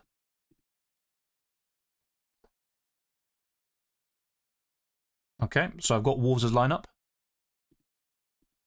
And let's put Aston Villa. Okay. So with Wolves, Jose Sarr, Chichawa, Mosquera, Santiago Bueno, Totti Gomez, Hugo Bueno, Andre, Joao Gomez, Bellegarde, Mane and Armstrong. So I got 10 out of 11 right for Wolves. So Tolu is on the bench and Joao Gomez enters the fray. For the away side, Aston Villa have gone for Martinez, Cash, Konsa, Pau Torres, Luca Dean, Anana, Luis, Sancho, Buendia, Rodgers, Watkins. So pretty good start to my predictions. That's a full house there. Actually, no, I'm a stupid idiot because Pau Torres is starting over, and also Luca Dean. So yeah, I got gas for no reason. It's 9 out of 11. So not bad. A decent start. 10 for Wolves and 9 for Aston Villa. But yeah, a few changes in that defensive line. Let's now go to FPL Challenge and see what's changed. So my goalkeeper is Emi Martinez to capitalise on the Midlands Clash Challenge. Virgil van Dijk is my only defender. Rodgers is my captain, with Fernandes, Thiago and Haaland completing my squad overall. Let me know your thoughts in the live chat. And yeah, that concludes another fun stream. I've been going live for the last couple of hours. My starting mids are Gordon, Ray and Fernandes Wilson. Yeah, Gordon facing his former club. Not a great record against them, but yeah, I do like the other three. This week, Newcastle will punish Everton with 3 goals at least. I've gone for 1-0, so we'll see. Yeah, I think Punjabi, it's because the challenge probably ended or the Super Chat goal ended. So I think we hit 4 Super Chats after the goal ended. Hope Liverpool win UCL, revenge on Galatasaray, PSG, Madrid and Arsenal. The revenge story. What revenge on Arsenal? Yeah, we've got nothing to do with it. Yeah, Madrid, you definitely have a lot of revenge to settle there. Not with Arsenal, though. Are you regretting not selling Mbappe, even though we get early news? Not really, because Thuram blanked, Alvarez blanked, Schick blanked. Sorloth, fair enough, he did really well, but I was never going to go for him. I did consider Bodo Glimt strikers, but because they were away from home, that put me off. So, to be honest, I have no regrets there. Thank you, Jignesh, especially for the couple of laughs, digs you planted. Yeah, well, that's just how I am, right? You got to get that in there. Pau Torres owner here. What a shocker. Benched him. He might concede anyway, native faith, so it's not really a big deal. Premier League went to Netflix-style app where all matches live in their own new app. Singapore will be the first country to get the first experience. Yeah, I saw something like that. I don't know the details, but we'll see. I am open-minded about these things, but I'm also a bit of a traditionalist in some cases, especially when it comes to sports and entertainment. But thank you, everyone. It has been a blast talking to you for the past almost 3 hours. Time does fly when you're having fun. If you also had a bit of enjoyment or value, then like this video, subscribe to my channel, and also hit the notification bell so you're always up to date on my content for both FPL and UCL Fantasy. And the round of 16 will return in a couple of weeks' time, or I should say it will begin. The Champions League will return by that stage, and we get unlimited transfers there. No increases to our budget, and we can still pick 4 players from the same club, but essentially a lot of the rules are similar to the knockout phase playoffs, but I will be covering that with best limitless and wildcard squads when we get to match day 12, and for match day 11 I'll be covering my first draft, a best team, and of course my team selection alongside the usual deadline stream. And if you want to see a reaction stream for FPL, let me know, and possibly tomorrow I can go live and answer some of your questions, or in fact all of them, especially if it's a bit calmer compared to the usual deadlines. Thank you, Dylan. I couldn't join the stream earlier since I'm still working, but good luck today. I appreciate Mina, and no worries, I completely get that. Work commitments do come first, but good luck for FPL. Enjoy the games, and I'll see you very soon. The same goes to everybody else watching. Take care, enjoy the football, There's going to be plenty of FPL and UCL fantasy content headed your way, so stay tuned for that on the channel as we grow towards new goals like 39,000 subscribers on YouTube. Check all the links in the description for my Patreon and the championships, further access to my videos, proud to comments, amongst many other perks. My Discord server, the FPL League and Spotify can also be found in the description. Leave a 5-star review on Spotify and follow me on that platform. It'd be greatly appreciated as well. But I'll see you tomorrow, potentially for that reaction stream. But if not, it will be for more FPL videos like the transfer tips, the best wildcard squad, and my team selection.